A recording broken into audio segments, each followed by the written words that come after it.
after being reincarnated as the twins of a popular idol named Ai. The two must work together to find their mother's killer. The story begins as a doctor named Guru watches the concert of his favorite idol, but he's interrupted by a nurse who wonders why he's watching it in a patient's room. He believes that witnessing beauty is good for health, so he considers it a form of medicine. The nurse tells him Ai is going on a break due to her health, which makes him cry, but she thinks he's sus, since Ai is only 16 years old.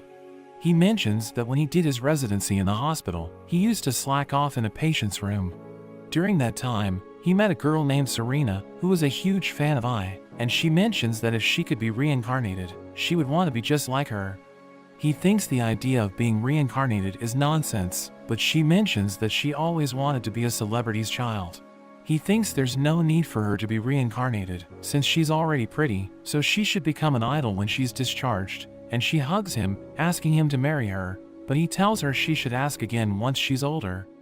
Serena ended up passing away when she was 12, and he started following Ai since she was her favorite idol, but the nurse still thinks he's weird.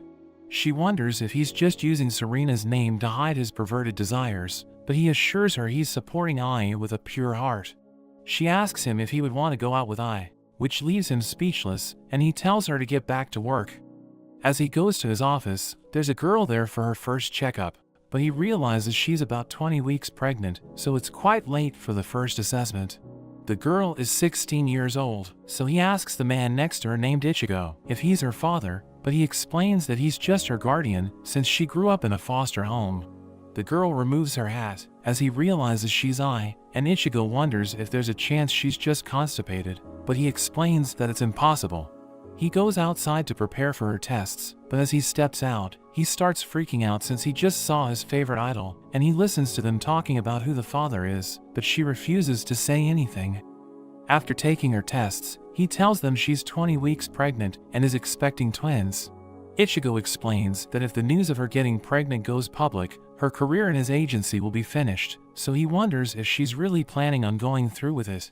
She asks Guru for his advice, and he mentions her decision is the only one that matters, so she should think it through.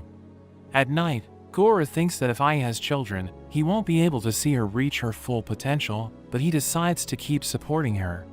She suddenly joins him, and he wonders if she came to a hospital in the countryside, because she doesn't want to be recognized in Tokyo.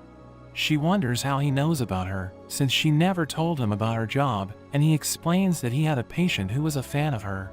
He wonders if she's going to give up being an idol, but she plans on giving birth and not making it public, saying she will continue to perform while she's pregnant, and he agrees to deliver her children. The next day, Guru advises Ai to use a fake name in the hospital, thinking her delivery will require an operation. So Ichigo becomes worried, since a scar on her stomach would become a problem in her job, and he wonders if there's any other method, but she assures him everything's going to be fine, thinking she will be able to do a natural delivery. Goro keeps helping her throughout the pregnancy, and he thinks the reason he became a doctor was just to be able to help her.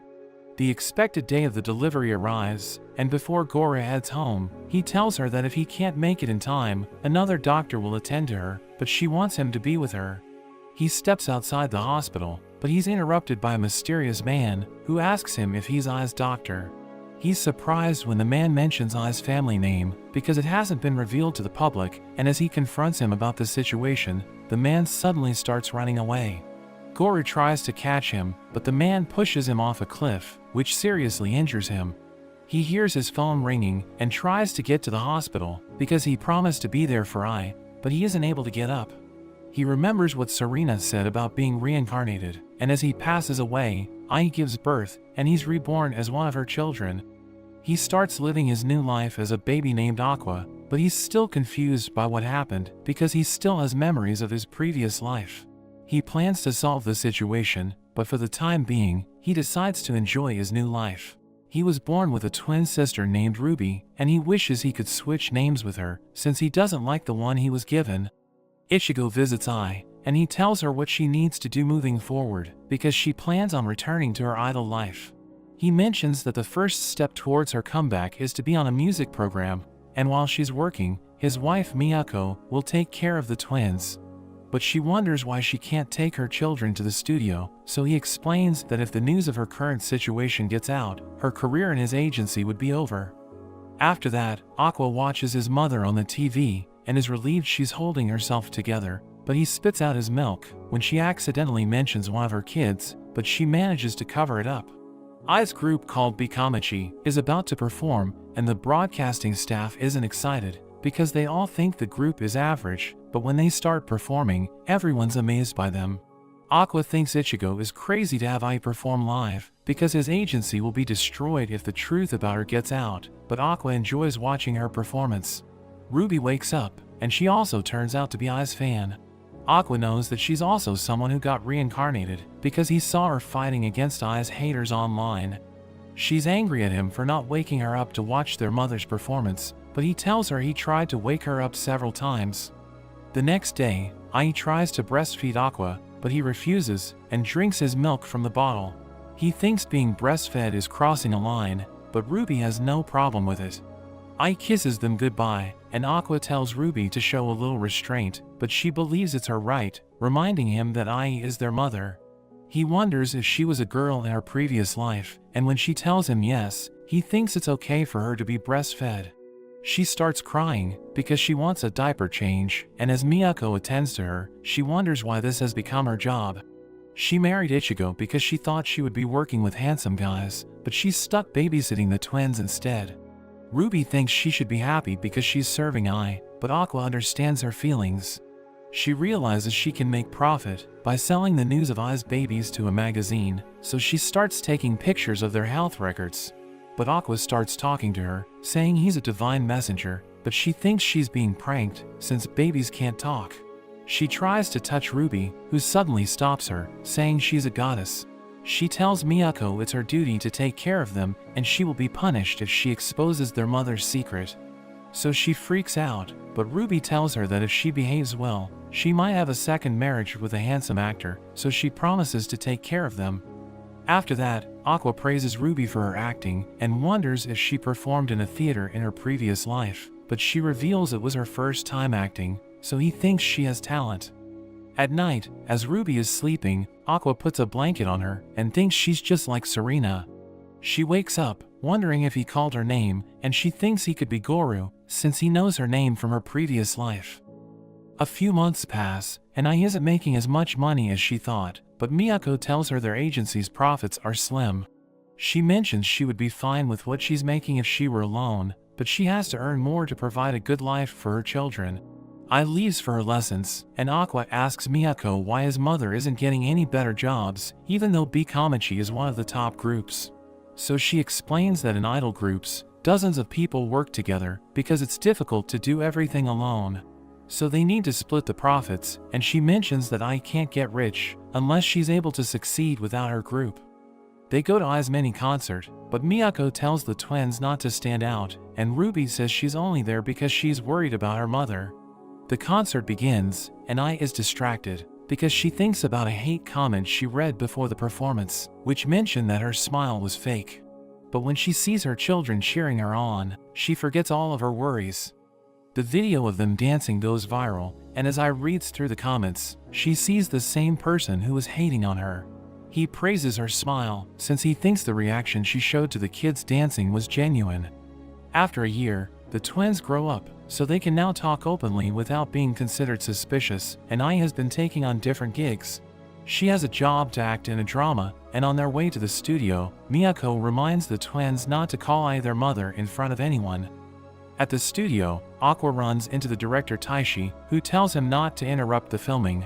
So Aqua assures him he has nothing to worry about, but he's shocked by how a child is able to communicate effectively. So he gives Aqua his business card, telling him to call if he wants to work as an actor. But he wants Taishi to offer the job to his mother, and Taishi mentions that with her looks and some luck, she might survive in the industry. He's shocked that she still needs luck to be successful, even though she's beautiful, so Taishi explains there are 3 types of actors. The first are the stars, whose job is to attract an audience, and since their role is important, they earn a lot of money. The second are those with real talent, and their role is to ensure the quality of the product on screen. And the third are the newcomers, who have the least important roles, but they get passing marks if they bring a breath of fresh air to the screen. The industry invests in the newcomers, but unless they draw in viewers or become liked on set, they will be replaced. Taishi thinks they need to be excellent at something to succeed, and Aqua thinks his mother will be fine, since she's a first-class idol, but Taishi says it's not enough. As Ai plays her role, he mentions that her acting is average, but her looks draw attention to her, and even she is aware of this. At night, Ai and the twins prepare to watch her scenes, but are shocked because most of them have been cut out, and she wonders if it's because she's a bad actor. Aqua calls Taishi, who explains that the lead actress's agency advertises her for her cuteness, so when they saw that Ai looked cuter than her, they told him to cut out as many of her scenes as possible. He understands how they must feel, so he offers Ai another role in a film, but on the condition that Aqua is also in it. The next day, Aqua meets with Taishi, who explains how the actors are selected by the higher-ups. If a film has a higher budget, the higher-ups have to select the actors who have a low chance of failing because they can't afford for the film to flop. He mentions that only a few directors have the power to cast anyone they like, but he explains that he can do it because they're only on a low-budget film. He confirms from Miyako that Aqua has signed with them because he'll be in trouble if he uses a kid who isn't with any agency. Aqua mentions that Ruby is a talented actor, but he still wants Aqua, reminding him about the condition on which he offered the job to his mother. After that, Ruby starts crying because she wants to go back home to Ai, and a girl named Kana, who is also an actor in the film, tells them to go home if they can't act professionally. She mentions that she saw Ai's previous drama, but she only had one scene because she's bad at acting, which makes Aqua and Ruby angry. The movie is about a woman who isn't happy with her appearance, so she goes to a shady hospital to get plastic surgery, and Aqua and Kana are playing the role of two creepy kids. As they're performing their scene, everyone's impressed by Kana, and Aqua knows he can't act like her. He thinks about what he should do, and realizes that Taishi didn't say it to his face, but he wants him to act like himself, because he thinks he's already creepy. After the scene, Kana approaches Taishi and asks him to shoot the scene again, but he explains that there's nothing wrong with it. She starts crying, because she didn't act as good as Aqua, and promises she can do better, but she's taken away. Taishi tells Aqua that communication skills are the most important part of being an actor, because if someone is disliked by their fellow actors and staff, they won't go far. Aqua thinks Kana's acting was more impressive compared to him because he was just being himself, but Taishi thinks it was still great because he was able to figure it out. After some time, Aqua mentions how their film was well received, and Taishi was even nominated for an award. Aqua thinks his acting was good, but it was his mother who carried the movie. After the film, Ai has been getting more jobs, and her career is starting to take off. She's going to be turning 20, and they've been able to hide their relationship from the public, but Aqua's body from his previous life still hasn't been found. The twins enroll in a preschool, and as they're playing in the playground, Aqua wonders how old Ruby was in her previous life. She thinks if she turns out to be younger than him, he will tell her to do everything he says, so she says she was an adult woman, and he shouldn't care about her previous life. He thinks she's right, because every time he thinks about his old life, he gets sad, thinking it's because he's enjoying his new life. During their class, the teacher tells everyone to practice their dance routines, but Ruby runs away. Aqua wonders if something is wrong with her, and she tells him she can't dance because she never did it in her previous life, but he wonders if she's okay living her whole life in fear. Ruby tries to practice alone, but falls down, so Ai decides to practice with her. She starts dancing, but Ruby notices her moves are a little off, and Ai is surprised she remembers her concerts. Ruby thinks about how in her previous life, she spent most of her time in a hospital room, where she watched Ai's concerts hundreds of times. She tries to show Ai what she's doing wrong, but she falls down again, and Ai notices the way she's moving, telling her it's like she's preparing to fall down, so Ai tells her to stand confidently. At night, Ruby remembers how she always wanted a body that could do everything she wanted, so she isn't going to waste the opportunity. She starts dancing, as Aqua secretly watches her, thinking she's incredibly talented. The next day, Ai sees her children talking about who their father is, so she calls her ex and asks him if he wants to meet his kids. At night, Ichigo celebrates the ratings of Ai's drama, and also because B. Kamichi's schedule is fully booked, and they're even performing in a stadium soon. He asks Ai to drink with him, but Miyako stops him and reminds him she isn't 20 yet.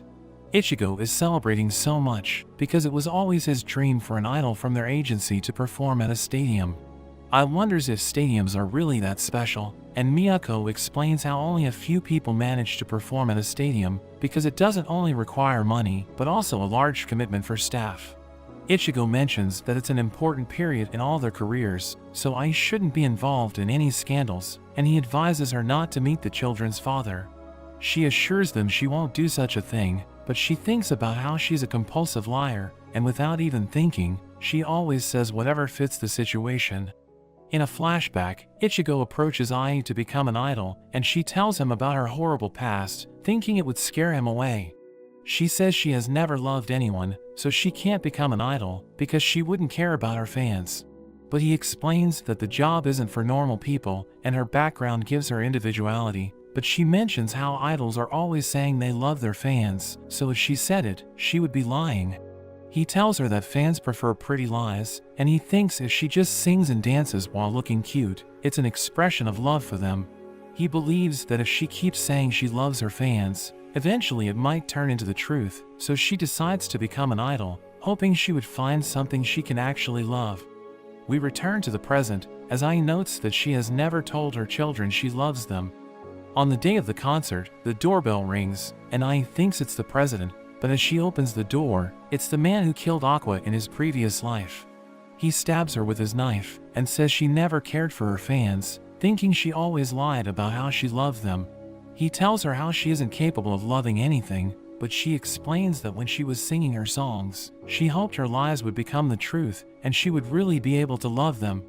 He thinks she's just lying so he will spare her, thinking she doesn't even remember him, but she calls him by his name Ryosuke. She remembers him from her fan events, and even mentions the vial he gave her is in her living room, so he starts crying, and he runs away, as Aqua calls the ambulance, but his mother hugs him, telling him she won't make it. Ruby hears something going on, but her mother tells her not to come, because she doesn't want her to see that she's about to die. She praises Ruby for her dancing ability, and says she wanted her to become an idol too, so they could perform together. She hopes she would be there to see them grow up, and with her last breath, she tells them she loves them. Everyone learns about the incident, as a news reporter mentions that Ai has been killed by her fan, who took his own life several hours after the incident. Most of the public's response was sympathetic, but a few people tried to use the incident to get attention. 3 days after Ai's death, the news slowly dies down, and she was never mentioned again. Ruby and Aqua managed to avoid the spotlight, because Ichigo and Miyako had already transferred them to their family register. Miyako asks them to join her family, and she mentions that Ai will always be their mother, but she also considers them as her children. After Ai's funeral, Ruby wonders if she should become an idol, but Aqua mentions there are other easy ways to make money, and there's heavy criticism for idols, especially if they have boyfriends. He thinks she will bounce back, because after years of living with her, he has realized she has a pure heart. He knows he was killed by the same person who killed Ai, and he wonders how the man knew she was admitted to that hospital, and even though she moved into a new home, he was still able to find her.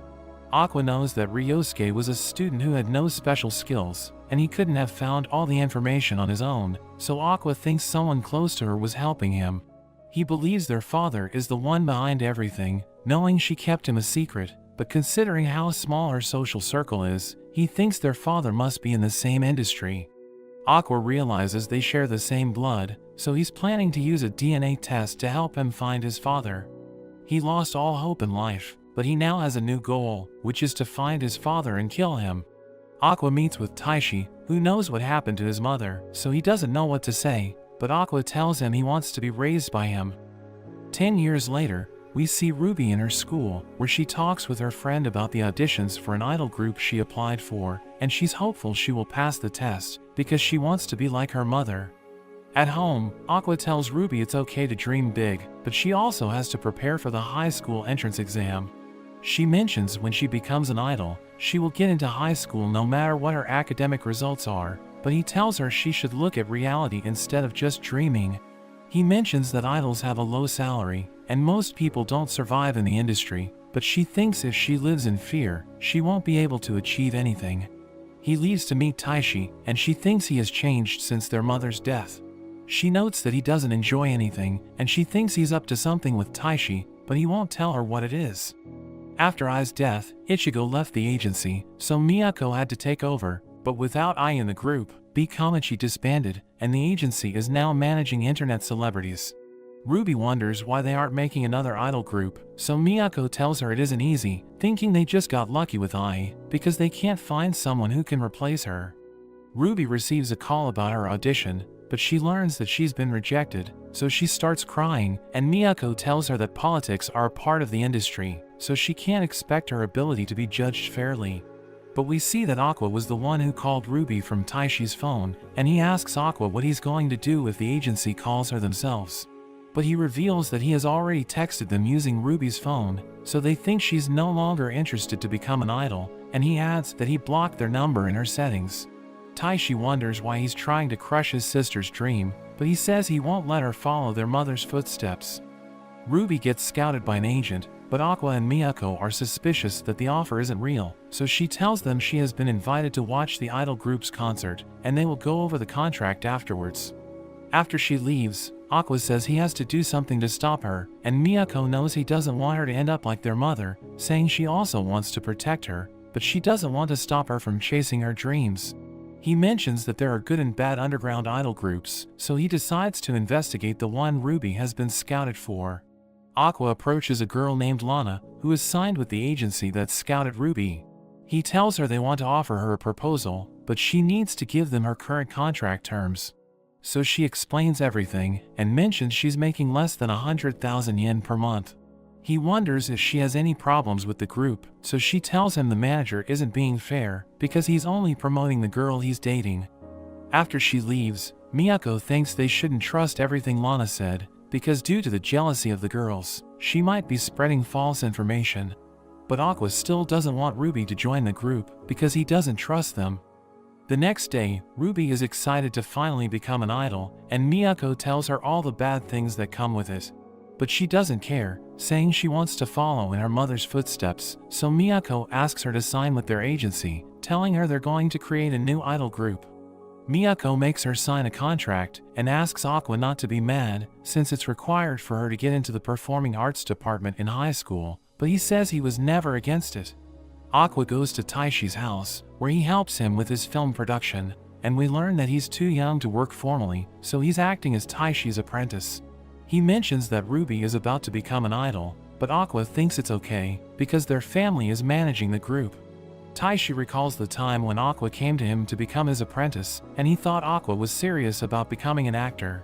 But we learn that he only wanted to get into the industry, so that he could find his father, but he realized it can also be achieved if he just works behind the scenes. He mentions that he has no talent for acting, but Taishi thinks he shouldn't stop dreaming, and he's about to say something important to Aqua, but is interrupted by his mother. Aqua thinks he should move out of his mother's house, but he doesn't think there's any benefit to leaving a spacious home in the middle of the city. Aqua mentions there was a time he thought he had talent like his mother, but Taishi thinks he shouldn't compare himself to her, because they're different people who possess different talents. He wants to ask something from Taishi, but they're once again interrupted by his mother.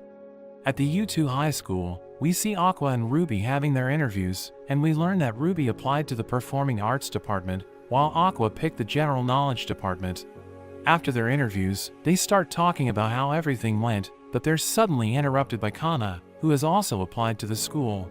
She remembers Aqua, and she's happy he will be in her class, but he tells her he applied to the general knowledge department, and she can't understand why he would do that. Aqua decides to leave, but Kana starts following him, and she keeps asking him personal questions. She thinks he's still acting, but when he tells her he quit, she feels sad. She tells him to go to her place, because she's a celebrity, so she can't talk in the open, and he understands her situation. So he takes her to Taishi's place, where she wonders why he's hanging out with him if he has quit acting, so he tells her he's working as his assistant.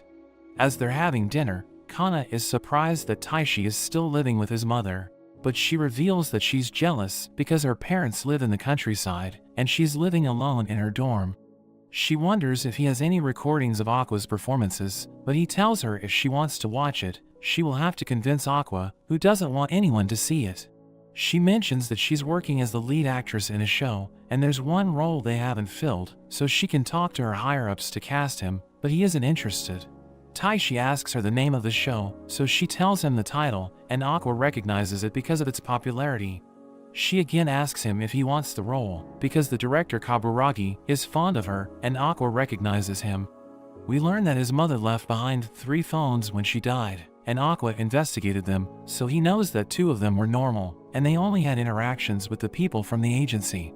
The last phone was the one she was using before she got pregnant, but it was protected by a password, and if a wrong code was entered, it locked the phone for 30 seconds. He kept trying to open it, and after 4 years, he was finally able to guess the password.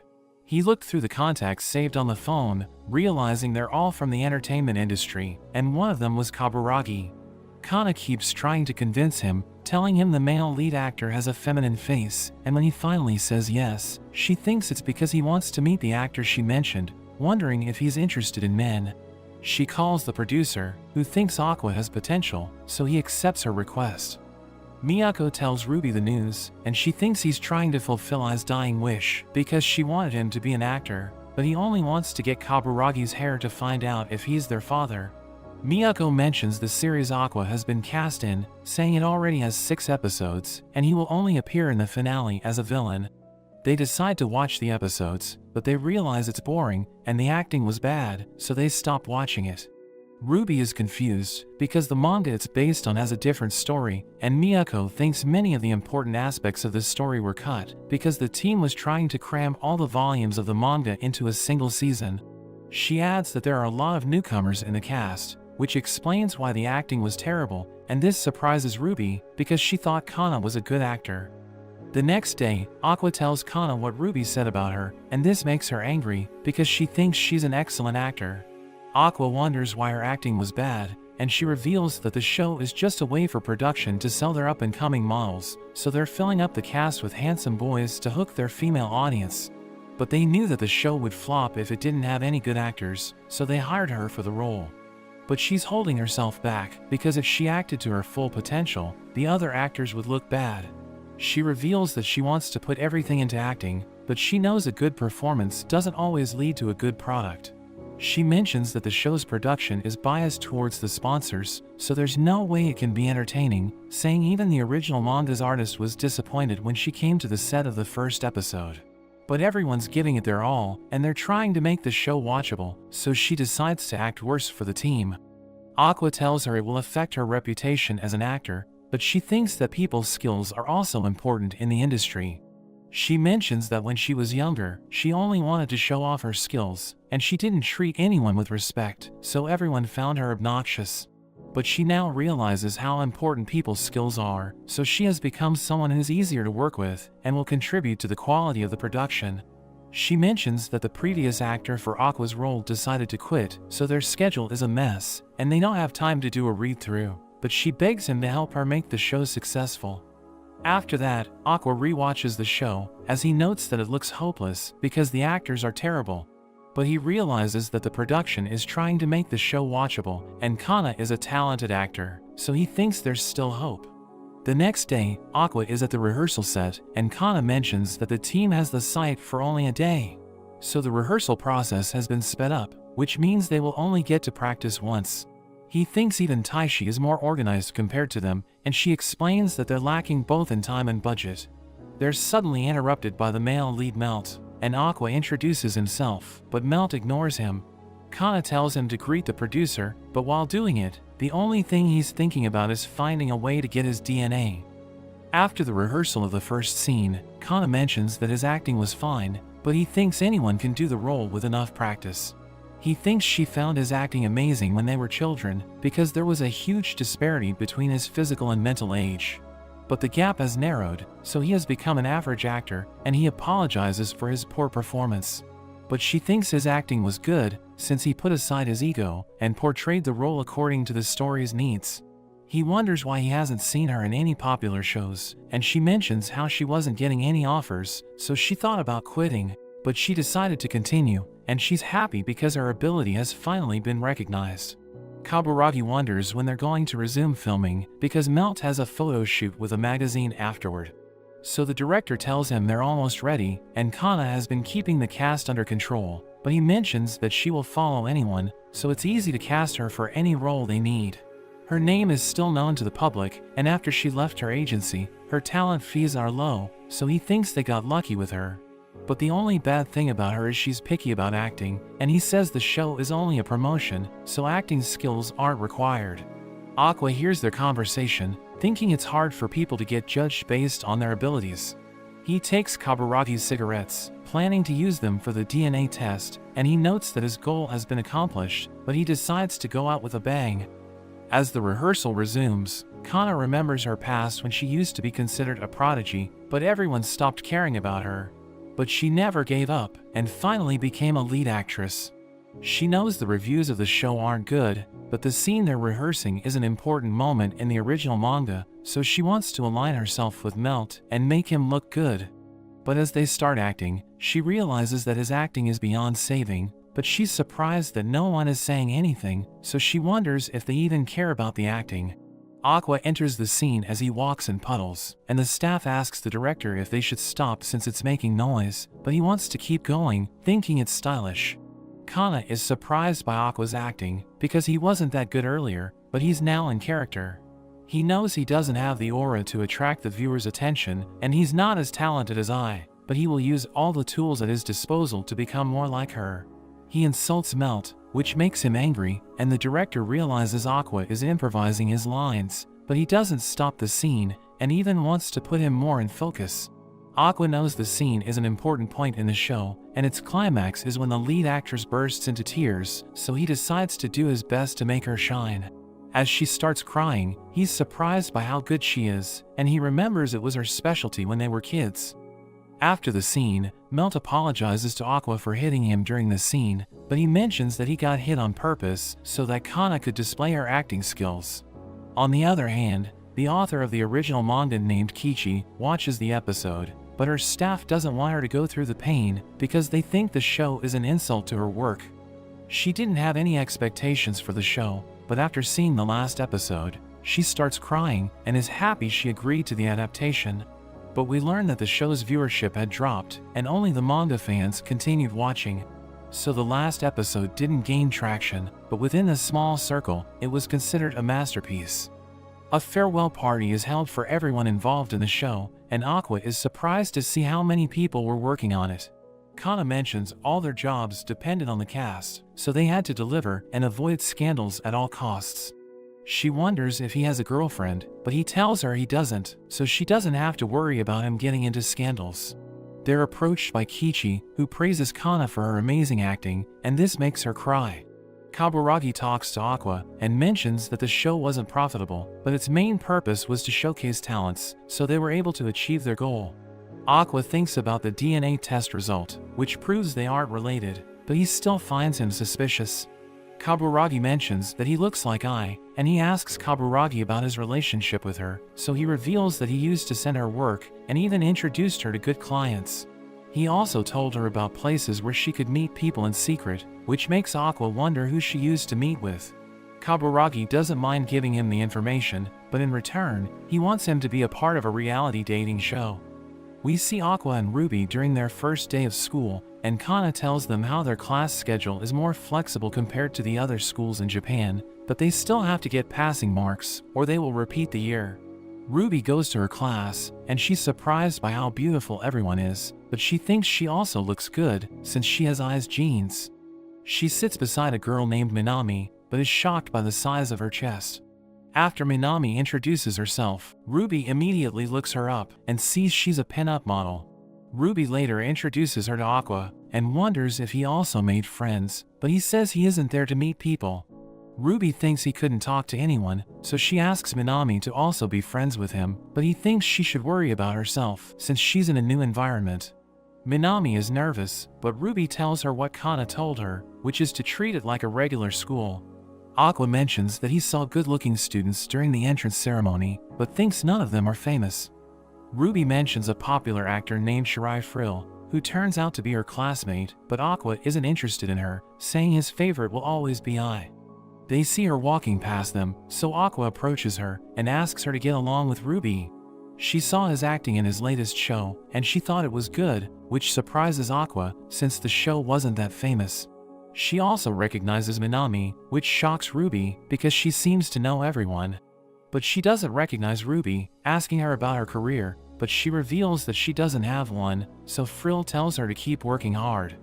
Ruby goes to Miyako, asking her to make her an idol, but Miyako explains that it isn't easy. Ruby thinks everyone in the school will start bullying her if she doesn't find work, but Miyako explains that she's having a hard time finding cute girls for their idol group. Ruby tells her about Minami, but Miyako refuses to work with her since she's signed with another agency, and Aqua tells Miyako to hire Kana since she currently has no job. Ruby follows Kana around the school, thinking Kana will be popular if she becomes an idol, but Ruby can't ask her to join the group because they aren't on good terms. But Aqua tells her to talk to Kana, saying they will look for someone else if things don't work out. He messages Kana to meet him after school, and she wonders why he wants to meet her, thinking he's going to confess his feelings. But as she arrives at the meeting place, she's disappointed to see Ruby with him. Ruby isn't sure if she should ask her, but Aqua explains that she has no other choice since she wants to start her group. So she asks Kana to join her idol group, and seeing that the offer is real, she asks for a moment to think about it. She knows if she accepts the offer, her career as an actress will be over, and if she fails to make it as an idol, she will lose everything. But for some reason, she sees Ai in Ruby, and this makes her believe she has the potential to succeed. Kana knows Ruby's agency isn't popular, and they don't have a history of launching new groups. She's also insecure about her looks, thinking she doesn't have what it takes to become an idol, so she doesn't want to risk her future. She's about to reject the offer, but Aqua begs her to join, saying he finds her cuter than an average idol, and he believes Ruby would be in good hands if she joins the group. He keeps trying to convince her, and she keeps telling him no, but she ends up signing with Miyako's agency. Miyako is shocked that he was able to change her mind, but he reveals that he just analyzed her personality and used her weak points to convince her to join. She mentions that she needed a change of direction in her career, but Ruby thinks she's just trying to convince herself that she made the right decision. She thinks she will get to learn from Aqua since they're in the same agency, and she wonders if he has any work coming up, but she's shocked when Ruby tells her he's appearing in a reality dating show. They see the show, and everyone's introduced to the audience, but Ruby and Kana are shocked because Aqua is acting like a different person. One of the participants named Cho calls Aqua handsome, and Ruby thinks she's the type of girl Aqua hates, but when he calls her cute, Ruby and Kana get angry. Kana notes that the only time he called her cute was when he was trying to recruit her, but Ruby thinks he's having fun being surrounded by the girls, so she will scold him when he gets home. Miyako tells them to calm down, since he's only acting, saying if he behaved like his normal gloomy self, it wouldn't be interesting. Kana is sad because in the show, the contestants end up going out with each other in reality, and they might even have to kiss. But Miyako tells her it's part of the job, and even she might need to do a kissing scene if she continues as an actress. Meanwhile, Aqua is bored, wondering why he's putting himself through this, but he remembers that Kaburagi promised to give him information about Ai's secret, including her relationships. The contestants are given the basic directions of the show, and one of them, named Yuki, thinks she's never going to stand out because she's scared. Aqua wonders why she came to the show, and she mentions that the top actors in her agency take all the jobs, so when Kaburagi approached her, she said yes to him. She reveals that she has never been in a relationship, so she's hoping that will change, and she wonders if Aqua is interested in finding a girlfriend. He thinks about Ai, and says he hasn't gotten over his previous love, but when he reflects on it, he isn't sure if it was love he felt for her. Yuki mentions that at the end of previous seasons, contestants end up kissing, and she was worried that she won't find anyone to do that with, but she says she wouldn't mind sharing a kiss with him. At night, Ruby tells Aqua that she will select who he should date, because he shouldn't go out with someone she doesn't like. Her first recommendation is Yuki, but he thinks she isn't good at reading people, so she's banned from relationships for the time being. The next day, Ruby wonders how Kana passes time when she doesn't have work, and she tells her to use the free time to study. She mentions that being an idol doesn't guarantee a successful life, so she's trying to get into a university to secure her future. Kana mentions they don't even have a group name yet, so they can't do anything, but Ruby blames her for not cooperating. She thinks picking a name will officially make her an idol, but she thinks she isn't ready. Miyako suggests they become YouTubers to build an online audience who will attend their live events.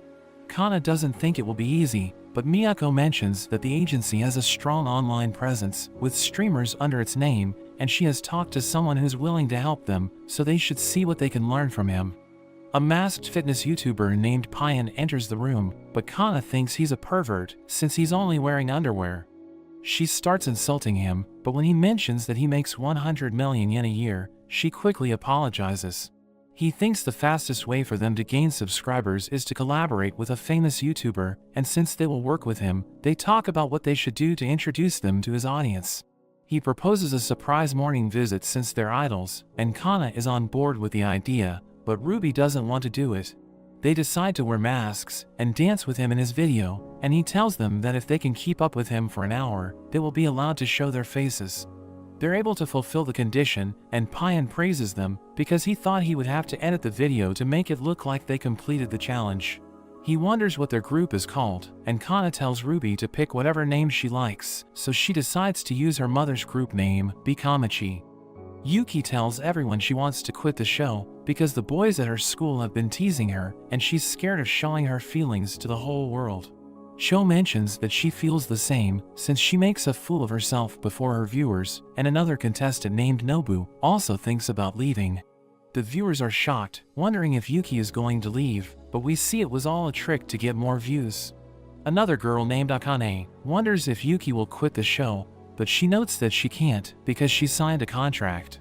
She reveals that the boys really teased her, and she wished to leave the show because of the early morning shoots, so she just exaggerated her emotions to make her story believable. Aqua notes that after spending time with his co-stars, he realized that some of them are talented, but the others are struggling to grab enough screen time. Nobu invites him to join them for dinner, since Cho is treating everyone, which shocks her, because she never said she would.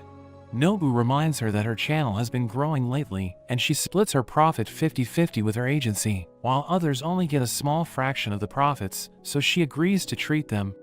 Everyone enjoys the food at the party, except for Akane, who volunteers to be the server, since she's a vegetarian.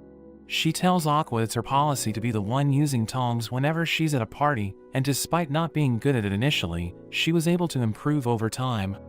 After Aqua returns home, Ruby scolds him, saying the food must have tasted good since he was surrounded by girls. But he's just happy to be young, because he doesn't need to worry about what he eats. She's angry because they always had dinner together on Sunday, but since he started filming the show, he has been ignoring her.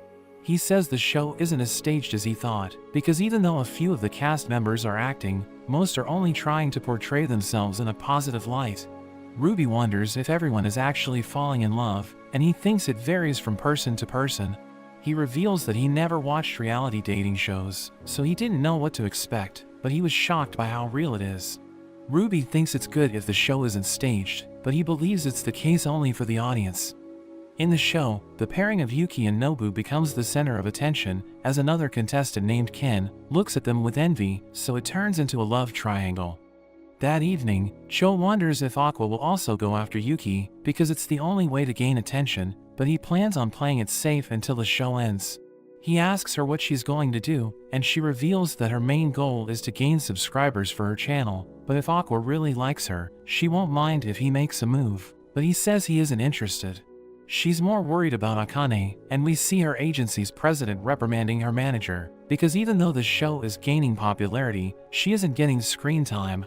He mentions how others were trying to get the part, but he chose her, and he tells her manager to make sure she leaves her mark on the show. Meanwhile, Ruby is about to criticize a drink in her tweet, but Kana stops her, because the company will never work with her if they see her post. Ruby thinks they will never see it, but she takes her phone and shows her that the company might search her name. She mentions that the times have changed, because people need to be mindful of what they post online, and those who neglect online marketing get left behind. In the show, Akane asks Nobu to come with her, and we see that one of the staff members tells her that if she wants to stand out, she needs to be the bad girl in the show and steal Nobu from Yuki. Later on, Yuki is polishing Akane's nails, as she mentions that she understands that Akane is nervous because the season is about to end. She says she just wants to stand out, but Yuki says she won't give up, because she doesn't want Akane to steal the spotlight. After that, Akane talks with Ken, but Yuki suddenly tries to take him away, and as Akane tries to stop her, she scratches her face. She can't believe she just hurt her, but Yuki hugs Akane, saying she understands her feelings, and she doesn't hate her. Aqua knows that if it was an average school incident it would be over, but the internet isn't going to let it go. At night, Akane sits in her room and reads all the hate comments she's getting. She thinks if she apologizes, everyone will forgive her, but as she posts the tweet, she starts getting even more hate. She remembers Cho told her that when someone apologizes for a mistake, it just makes the people think they were right for criticizing, because it proves that the person did something wrong. She forces herself to sleep, thinking she will forget about it when she wakes up, but it's not the case. At school, she overhears two girls talking about her, thinking she's insane, and it makes her sick. When she returns home, her mother wonders if something's wrong at work, because she seems a little off, but she assures her she's fine. She gets a call from her manager, telling her not to post any more tweets until things calm down, but as time passes, the hate continues to grow. Even her old schoolmates and fans start turning against her, so she decides to take her own life. But as she's about to jump off a bridge, Aqua saves her, telling her to calm down. Kana sees all the hate Akane's getting, and she mentions that everyone has a different mentality when dealing with such a situation. She notes that there were days when she thought about taking her own life, and she thinks Ruby can't understand that feeling of helplessness. Miyako says even though reality shows are popular all around the world, there have been many who have ended their lives because of it. Kana believes that if someone plays a character in the show, they might be fine, but the more they display their real selves, the greater the toll it takes on them. Ruby wonders if Aqua is fine, and Miyako gets a call, telling her that he has been involved with the police. We see Kana crying at the police station, and Miyako tells Aqua that when she got the call, she started preparing for the worst, but she's proud of him for saving Akane. He believes people die easily, so if someone hears a cry for help, they should act immediately, or it might be too late. The rest of the cast arrives, but Yuki starts crying, and she slaps Akane, saying she can always talk to her about anything. Aqua advises Akane to quit the show, and he explains that even though she's bound by a contract, the show's director will accept her request, because if something had happened to her, he could have been held responsible, since she's a minor. But she says she worked hard to become an actor, and everyone helped her get to this point, so even though she's scared, she's going to continue. Aqua knows there's a press club in the police station, where media journalists wait all day to get the latest news, so before they can get information about Akane, he posts the story online. It results in some of the people backing off, but there are also netizens who start insulting her, so Miyako wonders if it was the right course of action. But he thinks that if they stop, Akane will come out of the situation worse than before, so he thinks he needs to raise the stakes. Aqua asks Cho for everyone's photos, and she wonders why he needs them, so he tells her that the team is editing the footage to show Akane as the villain of the story, and he wants everyone to learn the reality. She realizes he's talking about shooting the show from their point of view, and she mentions that even though it looks like everyone's against Akane, most of the viewers are torn between attacking her or coming to her defense because of the news of her attempted suicide. She thinks that if they learn the reality, they will believe it to be the righteous position, and this will sway the public opinion on Akane. She asks him to give her the video after completing it, saying she's a pro at making things go viral.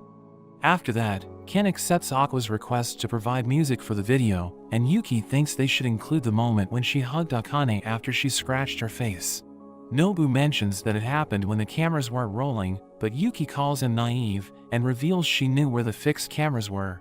So she placed herself in front of them to look good, which means the staff must have the footage. Aqua asks the director for the video, but he explains that they're prohibited from releasing raw footage. Aqua knows that releasing the footage would reveal that they're painting certain contestants as villains, which will make the people hate them more than Akane. The director explains that if she had told them not to use the footage, they would have accepted her request.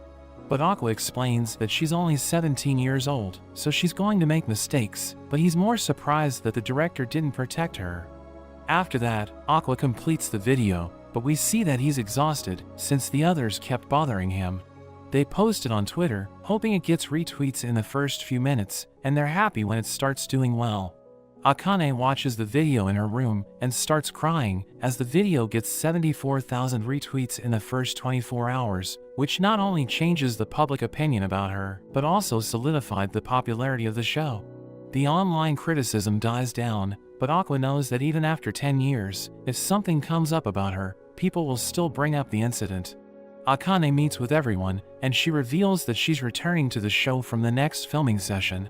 Aqua and Cho think she should start playing a character because when a person's real self is attacked, it hurts more.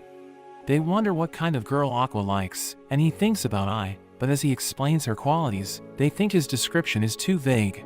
Cho believes the girl who fits his description is Ai, and Akane decides to try copying her, but he thinks no one will be able to imitate her. As Akane returns home, she starts looking into Ai because she thinks that if she can play her perfectly, it will make Aqua happy, but she realizes it will be difficult to copy her. Kana wonders if Akane will be alright, and Aqua assures her she has recovered. But Kana thinks Akane should have retired, and this annoys him, but she explains that she's only saying it because Akane is her rival. She wants her competition to die down, and she reveals that Akane is considered a gifted performer in the theatrical world. The next day, Akane returns to the show, and Aqua is shocked when she starts acting like Ai. Kana tells Ruby that Akane analyzes the role she's playing and performs it perfectly, so even if she isn't suitable for a reality show, she's a genius in acting.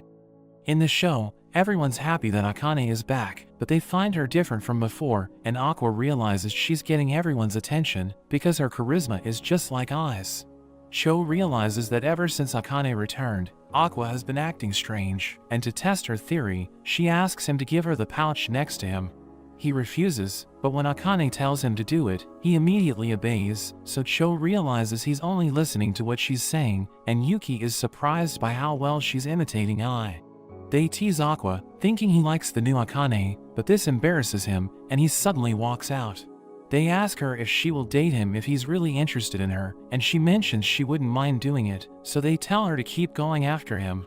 Meanwhile, Kana and Ruby are watching the show, as Kana mentions that it's boring, so she's going to stop watching it, but Ruby is surprised by how well Akane is acting like Ai. The next day, Kana feels sad when she hears people supporting the pairing of Akane and Aqua. She's shocked when he suddenly appears behind her, asking her to skip class and come with him instead. She thinks they're going somewhere popular, since they're wearing their uniforms, so they won't stand out, but he wants to play catch with her in the park. She throws the ball away from him because she isn't good at it, telling him he should have brought Ruby or someone from the show. But he explains that everyone in the show is always thinking about their next move, so he can't comfortably talk with them, but he doesn't need to worry about that with her, because she doesn't have a hidden agenda. She knows the show is ending soon, so she wonders if there's a girl he's going after, but he says he isn't interested, saying he only sees it as a job, and she wonders if he has delusions of grandeur. So he gets annoyed, and mentions that he just likes older girls. She's happy to hear this, since she's older than him, but she becomes sad when she realizes he's probably talking about Akane. But he notes that he isn't in love with Akane, and he only has feelings for her because she's acting like Ai. Akane thanks Aqua for helping her, since playing Ai's role helped her gain popularity, and he's interested in how she managed to imitate her perfectly. So she reveals that she looked into her, and made assumptions about her, imagining that Ai had a secret child. So he's shocked, wondering how much she understands Ai, and she believes she knows everything about her. He realizes she knows more about Ai than he ever has, thinking he can't let her go, because she can be useful in the future, so as the show is ending, he kisses her.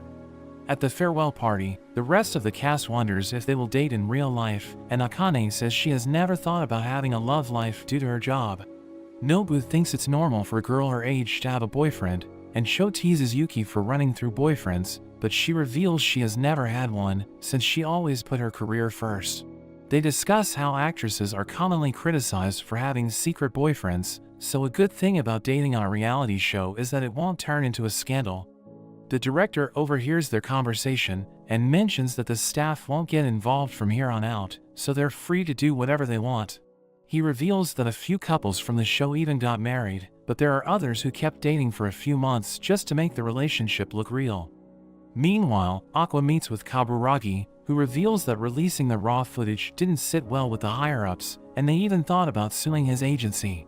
but he explains that it was in their contract that they could post candid videos on the show's official social media accounts, so he purposely posted the footage there. Kaburagi praises him for his performance in the show, so he promises to keep his end of the bargain and give him information about Ai. Nobu and Yuki take him back to the party, where Akane talks to him, knowing they have to act like a couple for a while, but she knows he isn't interested in her. He views dating her as a part of his job, but he's interested in her as an actress, and she's happy to hear this. She thinks it's okay if they pretend to be in a relationship, revealing that they already have real couples in the cast, because Yuki and Nobu have started dating. As they head home, Cho teases Aqua that he might start dating Akane for real, because she saw him blushing when Akane was imitating Ai. He wonders how she knows about Ai, so she mentions that she wanted to be an idol, but had to give up because she suffered setbacks. So Aqua asks her to join his agency, because they're looking for members for their new idol group. Aqua takes Cho to meet Miyako, who's surprised that even though she's a popular YouTuber, she still wants to be an idol.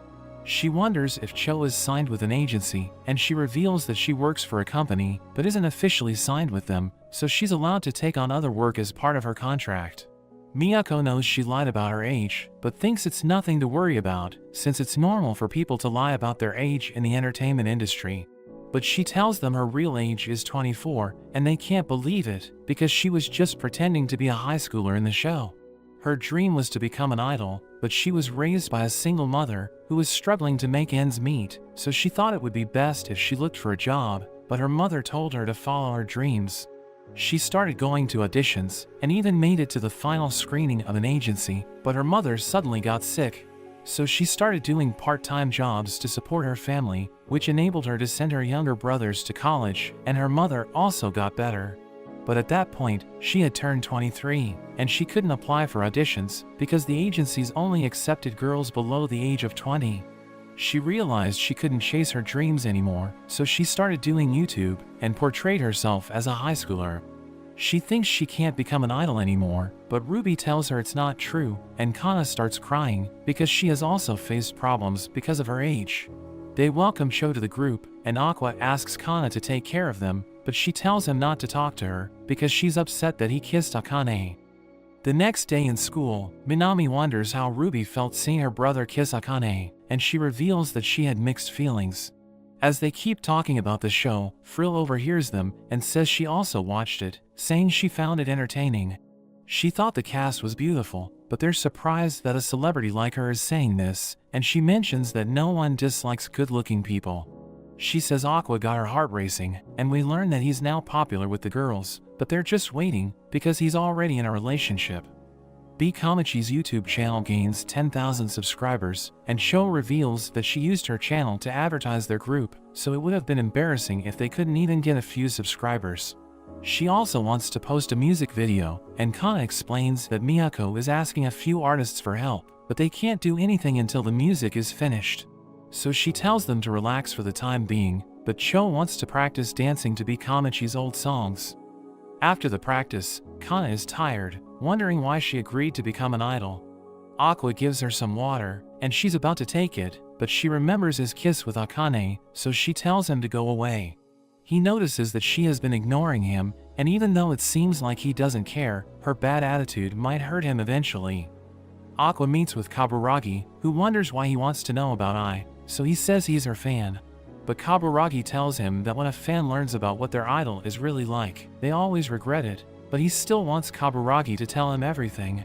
So Kaburagi reveals that when he first met Ai, she was unprofessional and wasn't friendly with the people around her. To help her, he introduced her to a workshop hosted by Leilani, a theater company that Akane is also a part of. He thinks she fell in love with someone there, and after that, she started taking care of her appearance and even asked him about nice places to eat. He doesn't know who the man was, but he offers to introduce Aqua to the leader of Leilani because he thinks it will help him find the answers he's looking for. He wonders why Kaburagi is doing so much for him, even though he's a failed actor with no accomplishments, but Kaburagi thinks he has potential. He reveals that he's also doing this for selfish reasons, because he wants to put Aqua in his debt, so that if Aqua becomes a famous actor, he will have the advantage in casting him. He adds that he isn't only doing this for Aqua, saying he knows that B. Komichi is about to be revived, and he believes Cho and Kana have great potential, so he wants to invest in them. Cho tells the others that Kaburagi has offered them to play at the Japan Idol Festival next month, but Kana thinks they should refuse because it's too early for them to perform at such a big stage. She thinks they will embarrass themselves, but Cho mentions that people work their whole lives to perform on a stage like this, so they should grab this opportunity. They all agree to do it, but they must first decide who will be the group's center. Kana doesn't understand why it's a big deal, so Ruby and Cho mention that it's the most important position in the idol group because it gets the most attention. Ruby thinks she should be the one to fill the role, since she's a great dancer, but Cho mentions that she has the experience and media popularity, so she would be perfect for it. But Ruby thinks Kana would be better off filling the role, because she has been on several music programs since she was a child. But Kana doesn't want them to bring up the dark memories of her past, and they ask her to sing for them, but she refuses since she knows she can't sing. The center of the group needs to be a good singer, so Ruby and Cho agree that whoever gets the highest score in karaoke will get the position. They ask Kana to come with them, but she refuses because she thinks the group will never become famous if she becomes their center. She mentions how she did all kinds of jobs to make a living, but she has never had a fan base, so she thinks she isn't fit for the role. But Ruby tells her she's doing fine, saying Aqua thinks she's cute, and he never compliments anyone, but she knows that he also said the same thing to Cho in the reality show. At the karaoke, Ruby and Cho realize they're bad at singing, but they still try to convince each other to become the center. They decide to rest for a bit, and they play one of Kana's songs, but as they play it, they realize that she's actually a great singer. They start making a video, asking Kana how she feels about being their center, but she tells them to turn off the camera, saying she won't be the one to lead them. They mention how her singing wasn't that good in the beginning, but with every new song, she kept getting better. Kana mentions that everyone involved with the songs wants to forget them, but Ruby thinks she was working hard on them because she wanted to meet everyone's expectations. But she tells them that complimenting her won't make her change her mind, and she will never become B Kamachi's center, but they ask her to hear them sing before making a decision. Kana can't believe how bad they are, and is even more surprised that they dream of becoming idols with no singing ability. She still doesn't want to be the center, but ends up saying yes to them, and wonders why she always says the opposite of what she's feeling. Miyako mentions she asked for someone to help them, and Kana gets excited, thinking it might be Aqua, but she's disappointed when Payan arrives. He thinks the first step to performing well is stamina, so he makes them run uphill sprints, and when they become exhausted, he orders them to perform their dance routine 3 times. At night, Payan approaches Kana and asks her if she regrets joining the group, but she says it was her own decision, so there's no regret. But she still thinks she isn't cut out to be an idol, let alone be their center, so Payan wonders why she's against it, even though she's a great singer. She's annoyed that he's praising her without knowing anything about her, but when he mentions a few things about her, she realizes she was wrong. She starts enjoying their conversation, and this makes her think about whether she should put Aqua aside, so that she can go after Payan instead. Ruby talks with Cho about how nice he is, since he's coming to help them every day even though he's busy. Cho thought he would be big since he's a bodybuilder, but seeing him in person, she realizes he's about the same size as Aqua, and Ruby says she would die laughing if she ever heard Aqua doing his duck voice. As they take a break from practicing, Payan gives Kana a water bottle, and she finds him way nicer than Aqua. Cho thinks she really hates Aqua, and she starts listing all the things wrong with him. When she met him as a child, she thought he was an angel, but she never thought he would grow up to be so awful. They start practicing again, and we see that the Payan they're working with is actually Aqua in disguise. He's on a call with Payan, who mentions that the girls have become much better than when they started. He asks Aqua why he had to disguise himself when he could have just worked with them, so he explains that Kana would have rebelled against whatever he said, but Payan thinks she would listen to him even without the mask. The night before the festival, Ruby can't sleep, and Kana tells her that sleeping is important because she won't be able to perform to the best of her abilities if she's sleep deprived. Ruby realizes she's too excited to sleep and wonders why Kana isn't feeling the same, but she's surprised at how Ruby is so positive because a lot of things could go wrong. Ruby mentions how she used to be stuck in her room and thought she would die without experiencing any excitement, but after becoming an idol fan, every day was fun for her. She met the first love of her life, which was Aqua when he was a doctor, and he told her if she became an idol, he would be her fan. She continues to think about him, and she falls asleep, as Kana thinks it's good that she has someone who would support her. But Kana becomes sad, because she has no one like that in her life. She goes out of the room, and she sees Aqua taking off the mask, so she realizes he was acting as Payan all this time. The day of the festival arrives, and Cho is nervous, but Ruby gives her the same lecture about sleep that Kana gave her, and mentions that since they slept well, everything's going to be fine. But Kana didn't get a wink of sleep, because she kept thinking about Aqua, so she heads to the dressing room to take a nap. Miyako stops her, and mentions that they can't use the dressing room next to the stage until it's their turn to perform.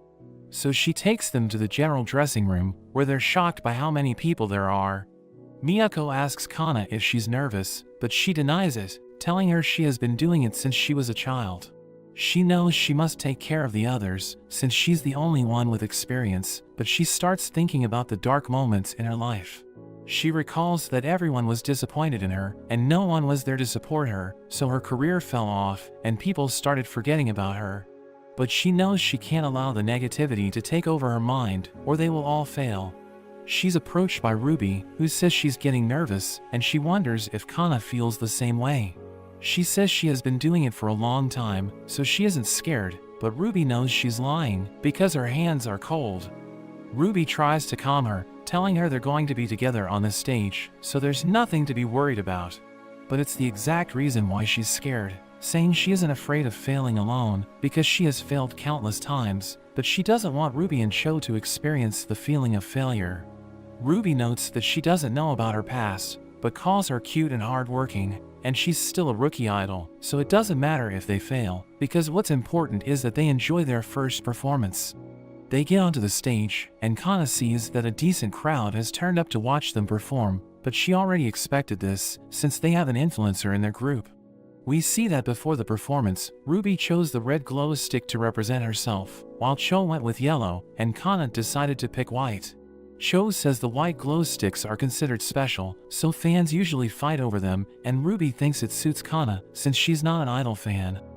As they start performing, Kana sees most of the glow sticks the fans are holding are yellow, realizing they have come to watch Cho, and she thinks if she was their center, they would perform even better. One of the people in the crowd, who was a fan of the old Bikamachi, says the new group isn't like the old one. He thinks Ai's group worked because she was their center, but as he sees Ruby performing, he sees glimpses of Ai in her. After the first song ends, Kana thinks about how Ruby was born to be an idol, and will build a huge fanbase.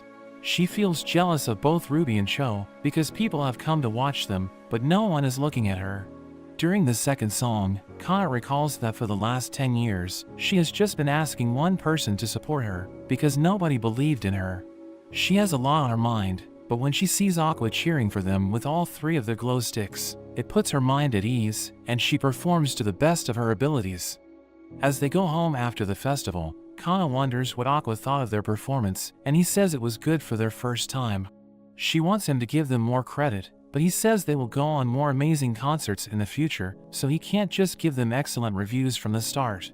Miyako asks him about his relationship with Akane, but he reveals that he hasn't seen her since the show, because it was only a work relationship, so they have agreed to meet just to post a few photos online. Kana feels relieved, but she says she knew it was the case, because a girl like Akane would never fall for him, and seeing her acting like this, Cho realizes that she's in love with him. Meanwhile, Akane's manager tells her about her next role, and she's happy because she gets to work with Aqua again. The next day, Kana confronts Aqua about imitating Payan, so he tells her he did it because she wasn't talking to him, and hearing it makes her happy. She starts teasing him for going to such lengths just to talk to her, so he gets annoyed. Ruby and Cho watch them, and Cho thinks they're about to have a fight, but Ruby says if a girl can't stand up to Aqua, their relationship won't last. She mentions that he wasn't always like this, but when he's with Kana, he acts like his old self. Meanwhile, a producer named Sumiaki meets with Kaburagi and tells him about the stage adaptation of a popular anime called Tokyo Blade. He mentions that they have a big budget, so they're working with the Lalai group on the project. They're casting Akane in it, but the Lalai group doesn't really have any good-looking young members, so he asks Kaburagi to help him out.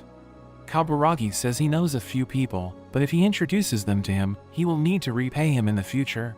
but he explains that he's giving them a chance to develop, so Kaburagi will be the one in his debt. Aqua and Akane meet to take pictures for their social media, so the fans think they're still dating. She asks him about Tokyo Blade, which makes him remember his conversation with Kaburagi, and he tells her he will accept the part. They wonder who will play the part of Aqua's comrade, but they're interrupted by Kana, who reveals she has been cast in that role. But she tells them not to post their pictures in real time, or a stalker might arrive at their location. Kana and Akane start insulting each other, and after Kana leaves, Aqua wonders if they know each other. Akane reveals that in their early acting days, Kana used to steal all of her roles, so she trained to get revenge, and thinks they will finally be able to settle their rivalry. Aqua thinks about his mother's last words, and he's determined to catch the man responsible for her death, thinking about doing whatever it takes to achieve his goal. 4 months later, we learn that Bikamachi was able to gain more fans by performing in more shows and uploading videos on YouTube. Aqua has started rehearsing for his new stage play, and Ruby is working hard to reach her goal of performing at a stadium. Aqua reads the script of Tokyo Blade, which is a Bao manga featuring multiple groups fighting for power. Kana is a member of the protagonist's faction, while he and Akane will be playing as the antagonists. The main story of the play is the clash between the two groups, and Aqua realizes he's only going to act with Kana in the last part. Akane wonders if Aqua is sad that he only has a few scenes with Kana, since they appear to have a good relationship, but he's relieved that he doesn't get to act with her, because he finds her scary when she's acting. Akane mentions that it's fun to talk about acting, but he thinks only people who share her passion will agree with her, saying he isn't one of them. He knows that most people who perform on stage love acting, but he's different because his main goal is to get close to Toshiru, the leader of Lalalai, so that he can discover the truth about his mother's killer. They start rehearsing again, and Sumiaki is happy to see no bad actors on the set. He mentions how Kana is known to be an amazing actor, and he expected everyone in Lalalai to perform well. He had reservations about Melt, but he has stepped up his acting, and he knows it's Aqua's first time on a set, but he can't see any problems with him. Toshiru notes that Kaburagi always has good recommendations, and Sumiaki is excited to see the showdown between Akane and Kana. But for the time being, he thinks Akane is one step ahead, and she's going to do better than Kana. But Toshiru doesn't believe that will happen, because they have an actor named Himekawa, who is cast as the protagonist of the play. Kana and Himekawa perform a scene together, and she's surprised by how good he is, but he tells her not to hold back. She gets excited, and starts acting even better, and as they act out their scene, everyone's shocked by their performance. After that, Himekawa asks Kana to have dinner with him, and she accepts his offer, because she wants to learn from him. She wants Melt to come with them, because they have multiple scenes together, so she wants to discuss it with them. Toshiru mentions he chose to do the play because Lalalai has been inactive recently, and he wanted to bring excitement. He knows that nobody wants to lose, so everyone must be thinking about how to be better than the others. On the third day of the rehearsal, Akane notes that a month's time is usually set for rehearsal, but a few of the actors aren't available every day, so stand-ins are used in their place, but they still try to join even if it's late, because they're passionate about acting. Akane sees that groups have started forming on set, but Aqua is still sitting alone, so she thinks nobody wants to be with him because of his gloomy aura. Aqua looks at Kana, and he mentions that she adjusts the level of her acting depending on the people she's working with, so she never had the chance to display her real talent. But this time, she's working with the star actor of Lalalai, so she doesn't need to hold back. He knows Akane is trying to outshine her, but he thinks she's going to lose, so she becomes annoyed, saying he will also end up losing with his attitude. But he mentions that it was never his goal to win, knowing he isn't as talented. Akane gets off to a bad start in the play, thinking it's because her character has a limited role in the script, and she knows that the fans like the character Kana is playing. There isn't much about her character, so she must fill in the gaps with her imagination, but she struggles to do it because she lacks knowledge. So she looks into her character, realizing she's different in the manga, where she's a kind girl who feels conflicted about killing people. But to reduce the play's runtime, she's now just someone that's eager for battle, and Akane knows she can't do anything about it because the script has been signed off by the author. On the fifth day of rehearsal, the scriptwriter named Goa visits the set, and Aqua thinks the manga's author will be joining them. Akane is still conflicted about the script, so Aqua tells her to ask Goa, but when she refuses, he approaches him himself, saying Akane has questions for him. She asks him about her character, and he mentions that he thought of showing her inner conflict, but decided against it, since it would take up too much time. He tells her there are too many characters, so he had to simplify the script, because the audience may have a hard time understanding the play. He believes that if a play becomes an exact copy of the manga, there would be no need for a scriptwriter, so they have to choose which parts of the manga to highlight. He offers to revise a few parts of the script she has a problem with, but Toshiro thinks there's no need, because the show might suffer if they include more scenes of her character. He mentions that her role isn't to show the depth of her character, but to display her eternal conflict in a way that's easier to understand. The manga author named Abiko arrives on the set along with Kichi, who greets Aqua and Kana, but gets gloomy when Melt tries to greet her, because he made a mess of her story. Akane approaches Abiko, but she hides behind Kichi, saying being around the actors makes her feel nervous. As everyone starts rehearsing, Abiko is surprised by how good they are, but she suddenly stands up and asks Goa to revise the entire script. We see a flashback from the team's introduction day, as Kana mentions that she can't believe Lalai accepted such a play. Aqua thinks there's no need to be nervous, because half of the cast is from outside the company. They come across Melt, who appears to be embarrassed, because he knows his acting wasn't good the last time they worked together, but he explains that he has been practicing, so he thinks he has improved. Sumiaki introduces them to everyone, and Akane is happy that she gets to work with Aqua again. She thinks she was a mess during the reality show, and she's glad he was there to help her, but she explains that theater is her main line of work, so she will be the one to help him this time. He sees that she's confident, but she just wants him to count on her, since they have multiple scenes together. Kana is annoyed by seeing them together, and Melt mentions that they're dating, but she tells him it's only a work relationship, because the fans would have gone against them if they went their separate ways after kissing. He realizes she's acting differently from when they worked together, and Kana mentions it's because she was the lead of the cast. So she didn't want to bring the mood down, but she's now displaying her true personality, and he thinks she should have been more honest with him, because he would have noticed that his acting was terrible. Meanwhile, Kichi meets with Abiko, who used to be her assistant, but she has become a full-time author, and has even surpassed her. Kichi wonders what Abiko wanted to talk about, so she explains that she wants to know how much she can interfere with the adaptation of her manga. She asks Kichi to come with her to watch a rehearsal, and she agrees to do it, but she doesn't think she will be able to do much. She thinks a production team can ruin an adaptation if left alone, because they will do whatever they think is right. But if an author interferes too much, it also causes chaos, so a balance is needed for a great adaptation to be made. Back in the present, Sumiaki thinks it will be difficult to fulfill Abiko's wish, since they got her approval on the script beforehand. She had already told them to revise the script several times, but she was assured that once she sees the performance, she would realize it's a great script, but she tells them she isn't impressed. Goa apologizes to her and asks her which parts she wants him to revise, but she doesn't think he has even read the manga. So he insists that he has, but this makes her even angrier, because she can't understand how he was able to write such a terrible script after reading her work. She isn't against changing a few plot lines, but she thinks he changed the characters, so she insults him, but Kichi stops her, taking her to another room. We learn that there's no direct communication between the author and the scriptwriter, which is why Abiko's true feelings didn't reach Goa. Disputes arrive even when everyone's doing their best, because the mediators are unable to convey the right information. Abiko tells Sumiaki to let her rewrite the entire script, or she will revoke her permission for the play. She knows it will cost his company a fortune due to breach of contract, but she's willing to pay it, saying she doesn't want Goa to be involved in the play. Aqua wonders if he's okay with it, but he accepts it, saying the scriptwriters have a low status, because they're in a situation where if their writing is boring, the fans will criticize them, but if the play succeeds, the credit would only go to the author. Sumiaki explains the situation to Goa, and he tells him to remove his name from the credits, because his pride doesn't allow him to present someone else's work as his own. But Sumiaki explains that he has already published the staff list, so it will cost a fortune just to remove his name. He tells Goa he did a good job, telling him to consider everything as an accident, and he allows Sumiaki to leave his name in the credits. At night, Goa thinks about how he worked hard to make the best play possible, but it still wasn't good enough for Abiko, so he becomes depressed, thinking he lacks talent.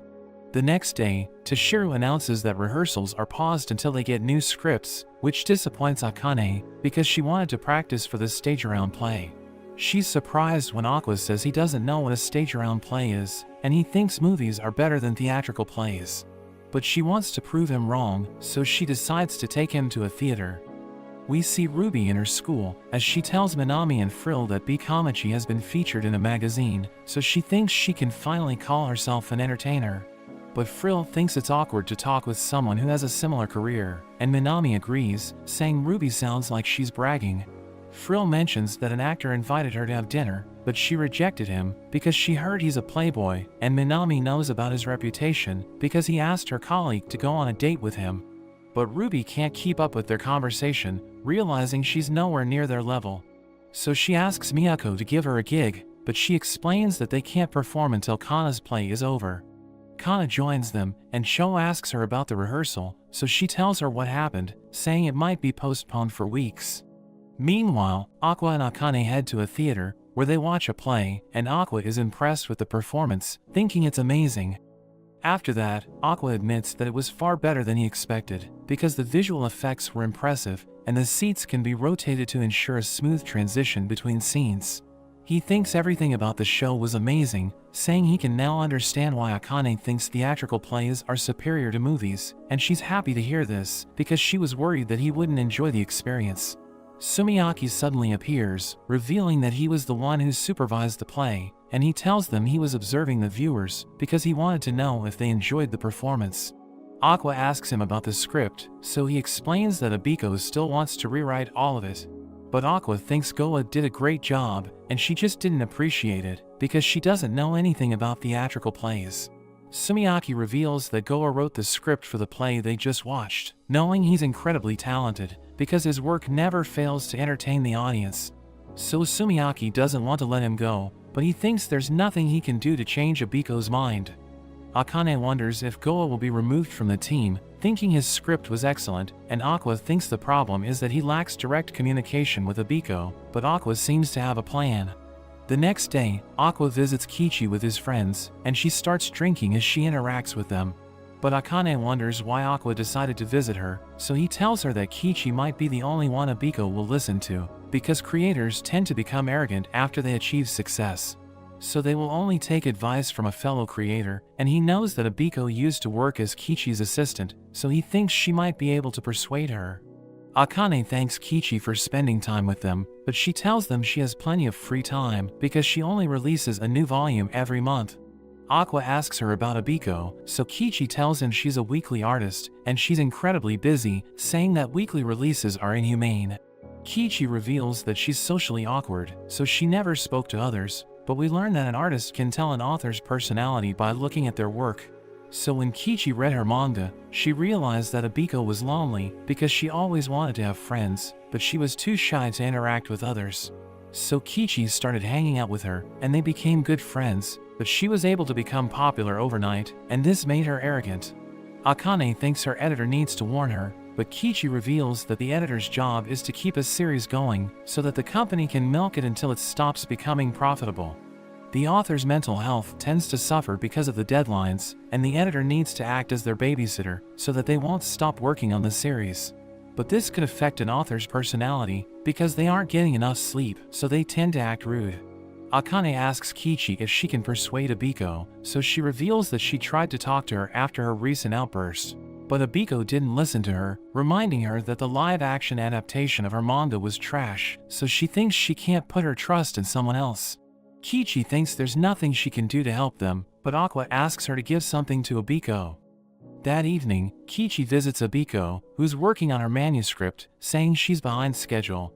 But Kichi realizes her room is a mess, telling her to call her assistant, but she explains that she doesn't have one, saying they couldn't replicate the quality of her work, so she decided to fire them. She reveals that she's been working alone for 2 months, and she hasn't been getting enough sleep, because she needs to meet her deadlines. Kichi decides to help her, telling her to hire an assistant, because she's working herself to death. But she thinks her readers will leave her if she takes a break, and she reveals that her assistants quit when she tried to train them. But Kichi questions her methods, thinking nobody wants to work with her because of her poor communication skills, so they start arguing and they criticize each other's works. The next day, we see that they were able to finish the manuscript, and Abiko apologizes for being rude, saying she's always been sleep deprived, so she can't think clearly. She wonders how she can get along with people, so Kichi tells her to take risks, explaining that she can't do everything alone, and she should learn to accept the final result when she works with others. But she reveals that she hates the live-action adaptation of Kichi's manga, and she starts crying because it was her favorite title. So Kichi cheers her up, saying she's glad Kana's team made the show, because the last episode was beautiful. The next day, Abiko heads to a theater, and we learn that Aqua gave her a ticket to the play he watched, so that she can use it as a reference when she writes her script. After the play, Sumiaki receives news that Abiko is about to leave the theater, so he orders his assistant to call her, because he wants to give her a warm welcome. Abiko arrives, and he asks her what she thinks about the play, so she tells him it was nothing like she expected, and it gave her an idea on how to write her script. He thinks about kissing up to her, but he realizes that this is his chance to persuade her. So he tells her she has the right to change the script, but he warns her that this could lead to a disaster, because they're running out of time, and the actors still need to practice before the performance. So they might use her script without going over it, and he knows she's a genius, but he reminds her that this is her first time writing a script for a theatrical play, so she might mess up. She asks him if he's threatening her, and he knows his job is on the line, because he needs to maintain a good relationship with the publisher to thrive in the industry. But he tells her that he needs to protect the jobs of hundreds of people, and he doesn't want to let them down. He tells her that Goa wrote the script for the play she just watched, telling her to trust him to do his job, and she recalls how Kichi told her to take risks, because she can't do everything alone, so she decides to trust him under one condition. That evening, we see Abiko joining a group video call with Goa, as Sumiaki tells them to make necessary changes to the script. Goa agrees to work with her, as Sumiaki notes that this is a risky move, because their relationship could get worse, but he knows they need to do it to save the project. Abiko suggests focusing on a character's core personality, so Goa starts changing the script, as she realizes that he's actually a great writer. She admits that she liked the theatrical play she watched, and they're able to get along, as they revise the document together. They work all night, and she's impressed by the new script, telling him he did a great job, and she leaves the rest to them. Sumiaki asks for Goa's opinion, so he explains that they got carried away, and Sumiaki realizes they may have ruined the script, but they don't have time to fix it, so he decides to go with it. The actors see the script, as Kana realizes that the scenes rely on their performance to entertain the audience, but the actors from La La Land don't have a problem with it, thinking it's better than the last one. Toshiro joins them, and he begins the rehearsal, as the actors practice for their scenes. Aqua performs with Akane, but Toshiro stops them, telling Aqua to bring out his emotions during the scene, because he's supposed to fall into despair after Akane is seriously wounded. But she's going to survive, so he needs to be happy when she finally wakes up. As he takes a break, Akane joins him, telling him he'll get used to stage plays, but Kana interrupts her, telling her his acting lacks emotions, because he isn't the type to tell everyone how he feels. He realizes that Kana has a point, and he asks her how she cries when she's acting, so she tells him to use his memories, asking him what he would do if his mother died. So he remembers the moment Ai was murdered, and he becomes tense, but she advises him to remember happier times when he needs to be happy. As the other actors practice for their scenes, he recalls the moments he spent with his friends, so he becomes happy. But a dark figure suddenly appears, telling him he has no right to enjoy himself, because he couldn't save his mother. So he has a panic attack, and Toshiro asks him if he's okay, so he explains that he's just feeling dizzy, saying he needs to take a break until it goes away.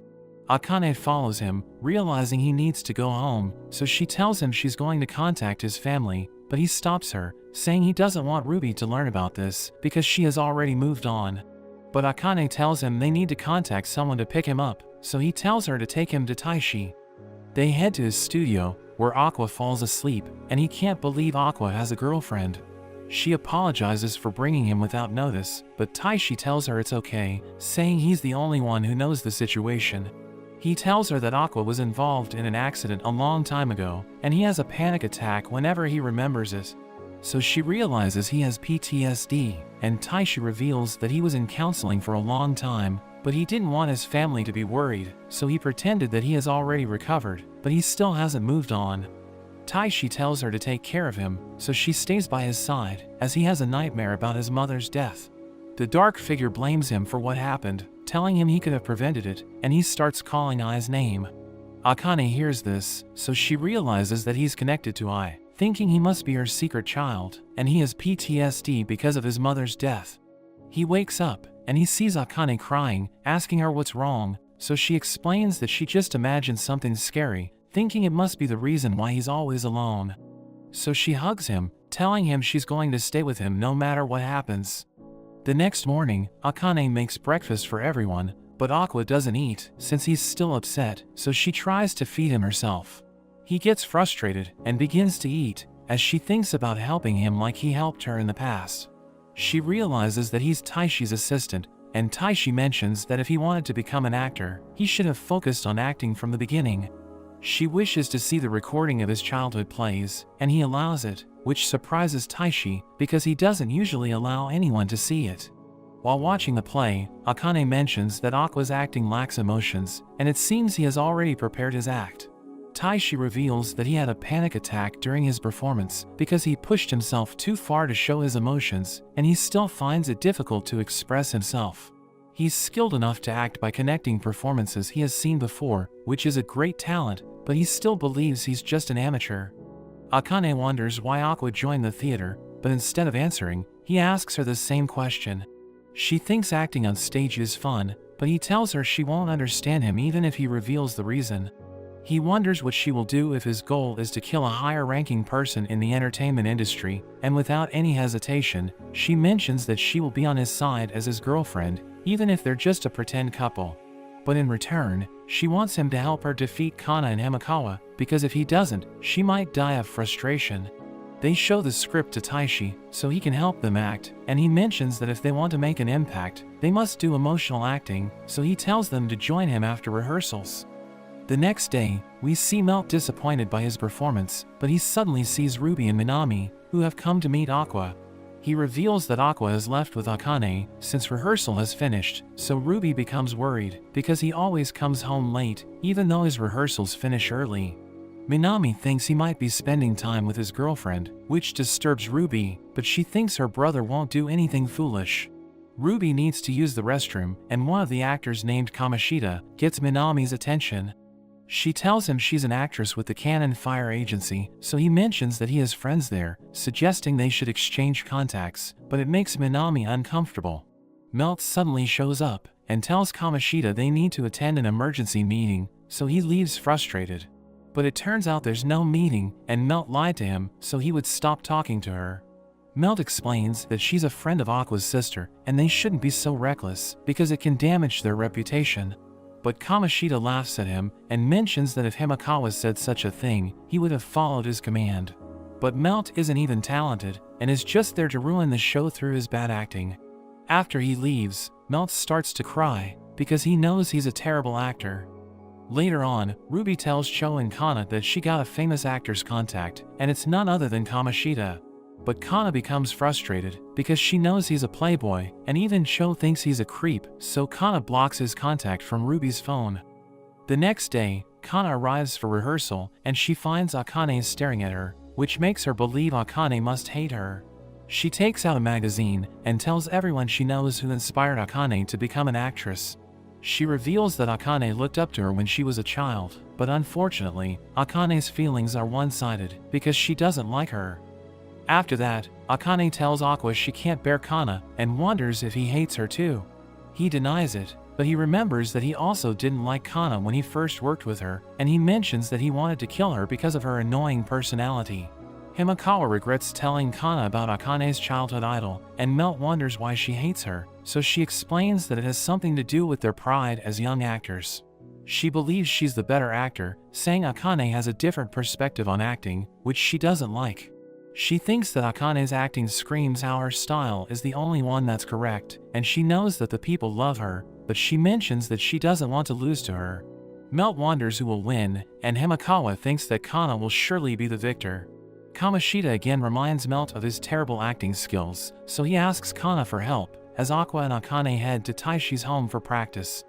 The day of their performance arrives, and Abiko is nervous, saying she will blame herself if it flops, but Goa believes that its success depends on the actor's performance, since the script is good. The audience waits for the performance to begin, as Taishi notes that he has put all his effort into training Aqua and Akane, and he can't wait to see them perform. But he's upset that he hasn't found any solution to treat Aqua's trauma, thinking the performance is doomed if he experiences a mental breakdown on stage. The more emotional he tries to act, the riskier it will get, but Taishi hopes for what's best, because he thinks Aqua is a good actor. Akane and Kana meet backstage, and challenge each other to win the battle through their performances. Meanwhile, Aqua remembers his mother, and he experiences another mental breakdown, but he takes control of himself, and gets ready to perform. The play begins with a narration that there was a huge war in the past, where renowned warriors fought for their ambitions. But nobody won the fight, and the 21 swords that carried the world's fate were scattered in the Far East. Himekawa plays the role of a traveler named Blade, who's the protagonist of the play, and one day, he finds a glowing sword, but before he can take it, Kana arrives to stop him. She's playing as a sword master named Tsurugi, who tells him to leave the allied sword if he doesn't want to fight her. He chooses to fight, so she charges in, but he blocks her attack, and asks her about the allied sword. So she reveals that the sword gives its wielder several powers, and the owner who's considered the strongest by the allied swords will have the power to conquer an entire nation. It ignites Blade's desire to acquire the sword even more, and he tells her he wants to become a king. So she becomes angry, and she strikes at him again, but he counters, breaking her sword, and she begs him to spare her life. He orders her to say she's weak, and he's stronger than her, so she surrenders, and becomes his subordinate in the journey. They start to travel towards Shinjuku, where people live in dungeons. She reveals that if Blade defeats the strongest person in the city named Kazami, he will become the ruler of Shinjuku. He wonders if she also wants to become a king, but she explains that she can't, because she lost to him. She reveals that when a sword master is defeated in a battle, he can either choose death, or become the victor's subordinate, and she tells him to make her a minister when he becomes a king. Upon arriving, they meet Melt, who plays Kazami, and he attacks Blade, but he's no match for him, and he gets knocked down with a single blow. He's surprised by Blade's power, so he gives up, and asks Blade to make him his general when he becomes a king. Kazami mentions that people who live in dungeons were kicked out by the demons in Shibuya, who are much stronger than ordinary demons, so Blade's next plan is to slay all of them. The first act of the play ends, and the second act begins, which mainly focuses on a battle between Blade's team and the demons from Shibuya.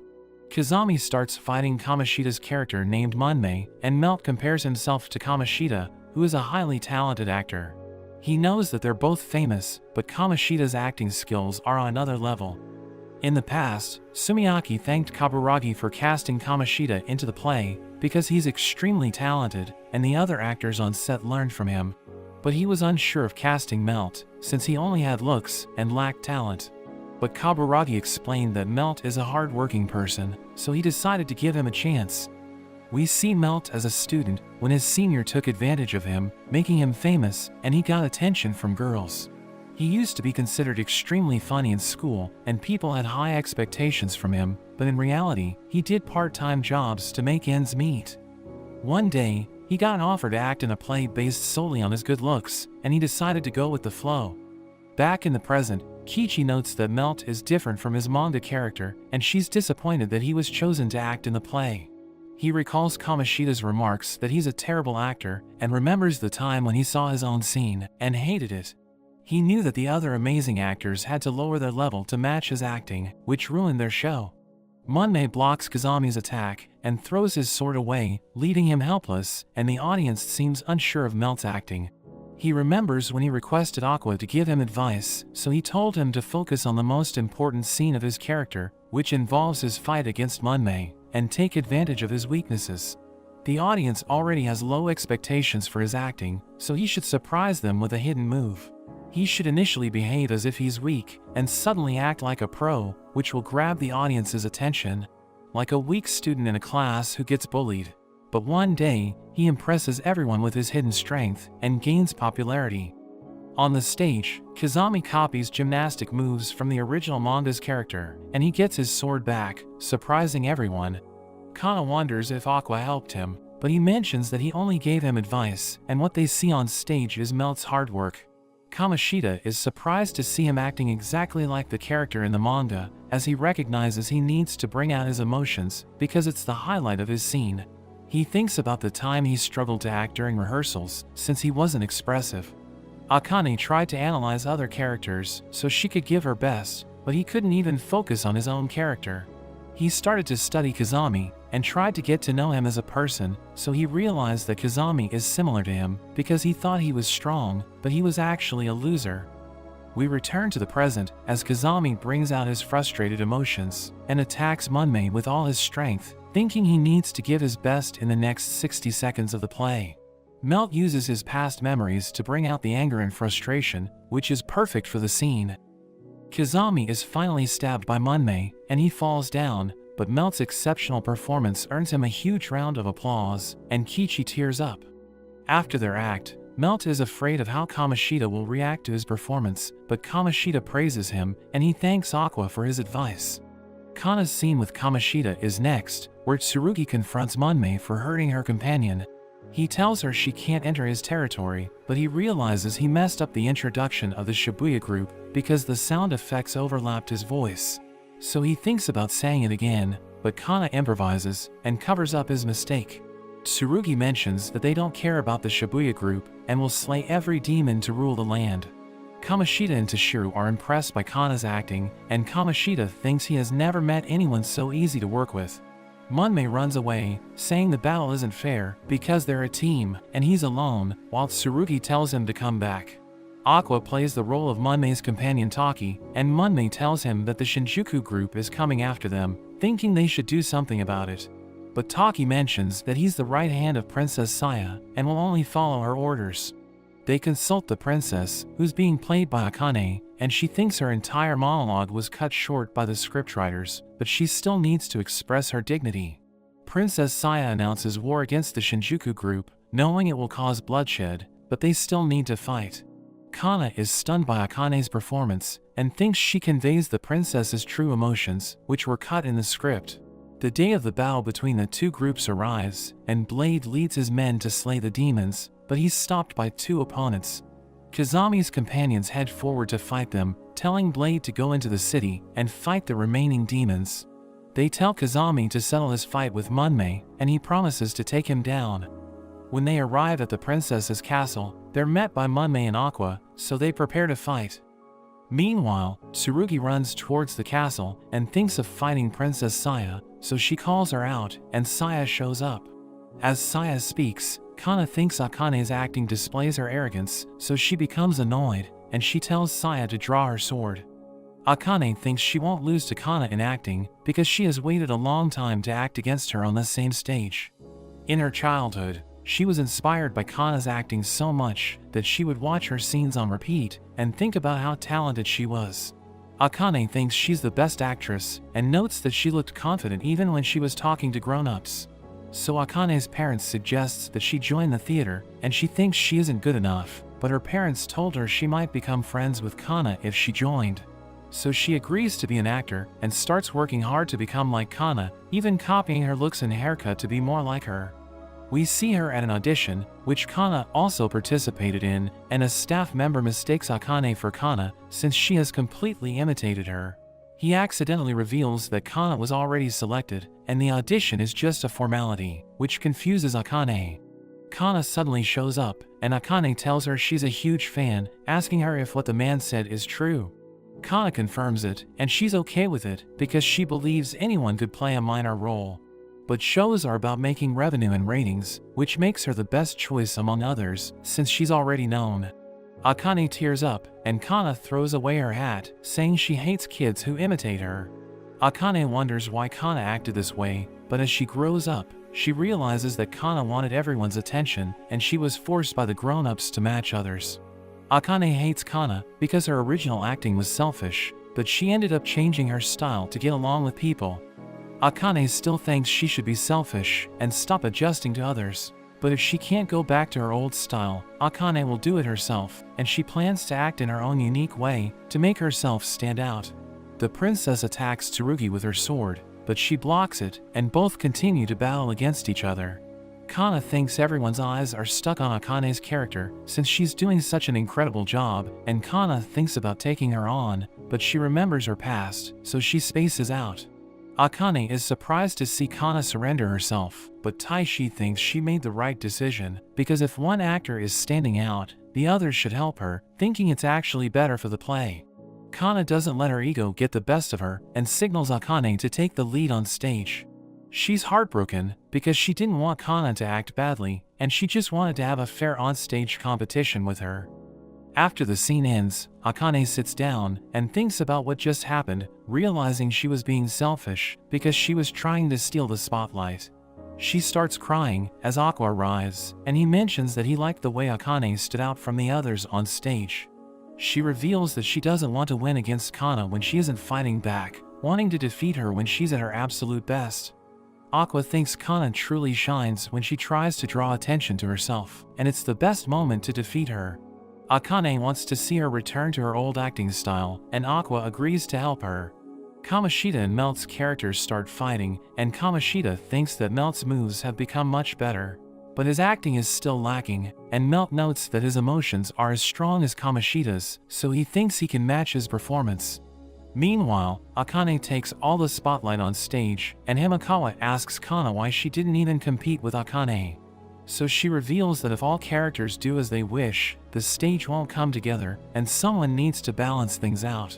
Kana asks him why he holds his glasses in to read the script, so he mentions that he doesn't want to ruin his makeup. She suggests he wear contact lenses, but he reveals he's scared of them. She thinks wearing contact lenses for him is necessary, because he can't see the expressions of the other actors. But he thinks their expressions aren't important because they can communicate through their movements. He mentions that the audience can't see actors' expressions from afar, so it's fine if he doesn't see them. She wonders why he's reading the script again, and he reveals that he will improvise the next scene against Akane, so she doesn't outshine him. He wonders if she can play along with him, and she reminds him of her impressive acting skills. After that, it's Himekawa's scene with Aqua, where they both fight as heads from the Shinjuku and Shibuya groups, and Taki asks Blade if he has a vision behind his fight against demons. Blade mentions that he might have a vision, but he isn't sure if he wants to express it in words, so it's better to talk through their swords. He jumps in the air to unleash his attack on Taki, as Aqua thinks that Himekawa's acting skills are so good that his every move carries emotion. Aqua doesn't show any expression and defends himself from the attack with a poker face, irritating Himekawa, who urges him to act emotionally. But he thinks Himekawa is already good at expressing emotions, so he won't put himself in the same ring, and he will instead suppress his emotions to stand out on the stage. Another actor in the backstage analyzes Aqua and Himekawa's acting, and he mentions that Aqua made a clever move by suppressing his emotions. Himekawa tells him he's boring, asking him to enjoy himself, but Tsurugi suddenly makes a surprise entry on stage, and Saya attacks her from behind. Blade warns Tsurugi to be careful, since he can tell Akane is frustrated, because Kana isn't following the script. He saves Tsurugi from Saya's attack, and throws her into Taki's arms, making Kana confused. Aqua surprisingly improvises his scene without any difficulty, and tells Tsurugi she needs to leave the battlefield, because her body isn't made to fight against a man. He explains that men risk their lives to protect women, and it doesn't work the other way around. Kana realizes Aqua is excellent at improvising, and Tsurugi warns Taki to stop looking down on her just because she's a woman, but he says he won't lay a hand on her. Taki steps aside and stops fighting, making Kana realize it's Aqua's attempt to give her the spotlight, and she thinks about the time she did the same with Akane, making her the center of attention. He thinks Kana doesn't need to balance things out every time, because he can do it for her and play along with any improvised scene she throws at him. We learn that Kana became an actress because it was her mother's dream to become an entertainer, but she entrusted that dream to her daughter when she couldn't achieve it herself.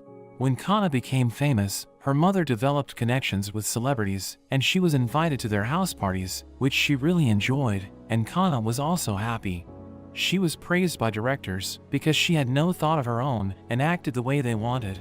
But when her popularity started to fade away, it troubled her mother, and she would pressure the staff to increase Kana's screen time or promote her to any random director.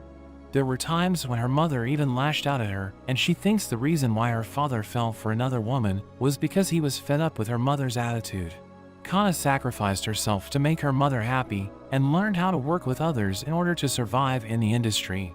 But she realized she wasn't a genius, but merely an actor easy to work with, and it's why she was preferred over talented actors. She gave up on becoming the lead and started learning how to make grown-ups happy, and even to this day, she tells Aqua there's no point in shining a spotlight on her. He mentions that Tsurugi is a childlike character who loves to fight, so it only makes sense to give her attention at the moment, but Kana thinks it will cause trouble for the other characters. He explains that everyone wants to see her acting in her own way, and he will be the one to back her up, so she listens to him and begins acting the way she likes. She attacks Taki with her sword, catching the audience's attention, and they're impressed with her skills. Even Kaburagi is shocked, and he recalls that everyone in the past admired her ability to cry, but what actually made her famous was her lively acting. Everyone is amazed to see her act that way, and Akane thinks her childhood idol is back, but she realizes it's the same Kana she wanted to defeat earlier, so now it's her chance. Tsurugi attacks Taki, throwing his sword away, and she tells Blade to attack him, so he jumps in the air, ready to finish him off, but Saya takes the blow for him.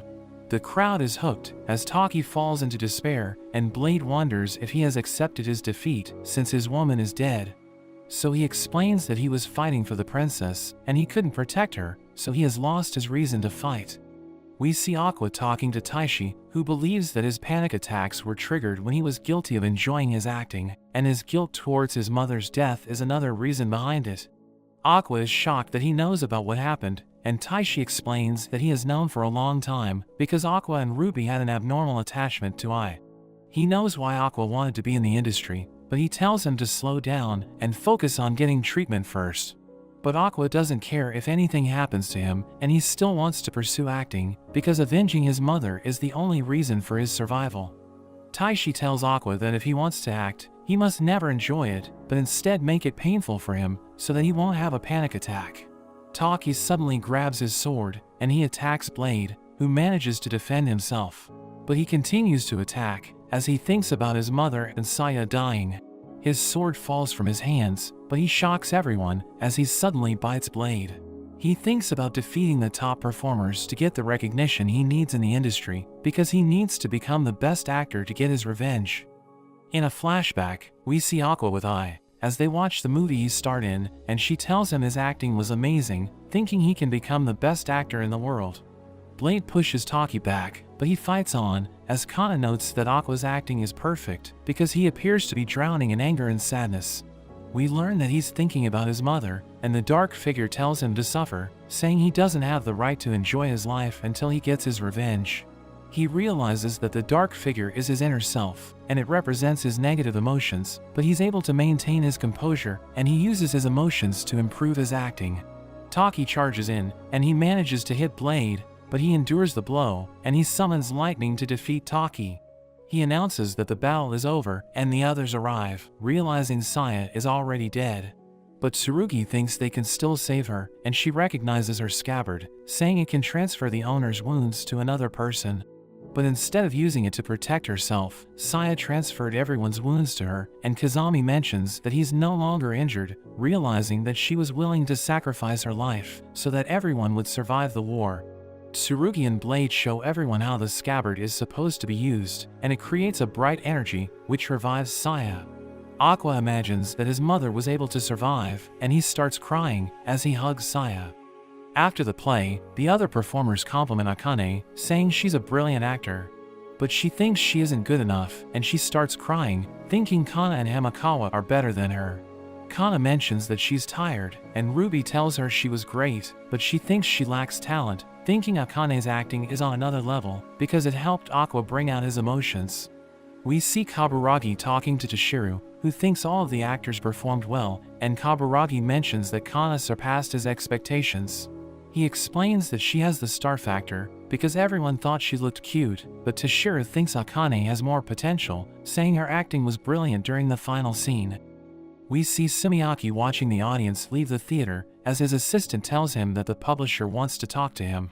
But he wants them to wait, saying he's enjoying the moment, and he realizes that everyone's happy, so he thinks the performance was great.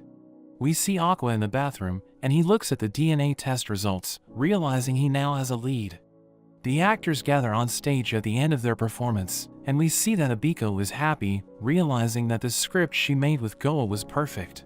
After that, we see that the performers are exhausted, but they decide to drink together, as Akane mentions that she'll take care of the reservation. Kana mentions that she won't join them, because she hates going to parties, but Aqua tells her he's going, so she immediately changes her mind. After that, we see everyone drinking together, and we see that Kana is already drunk.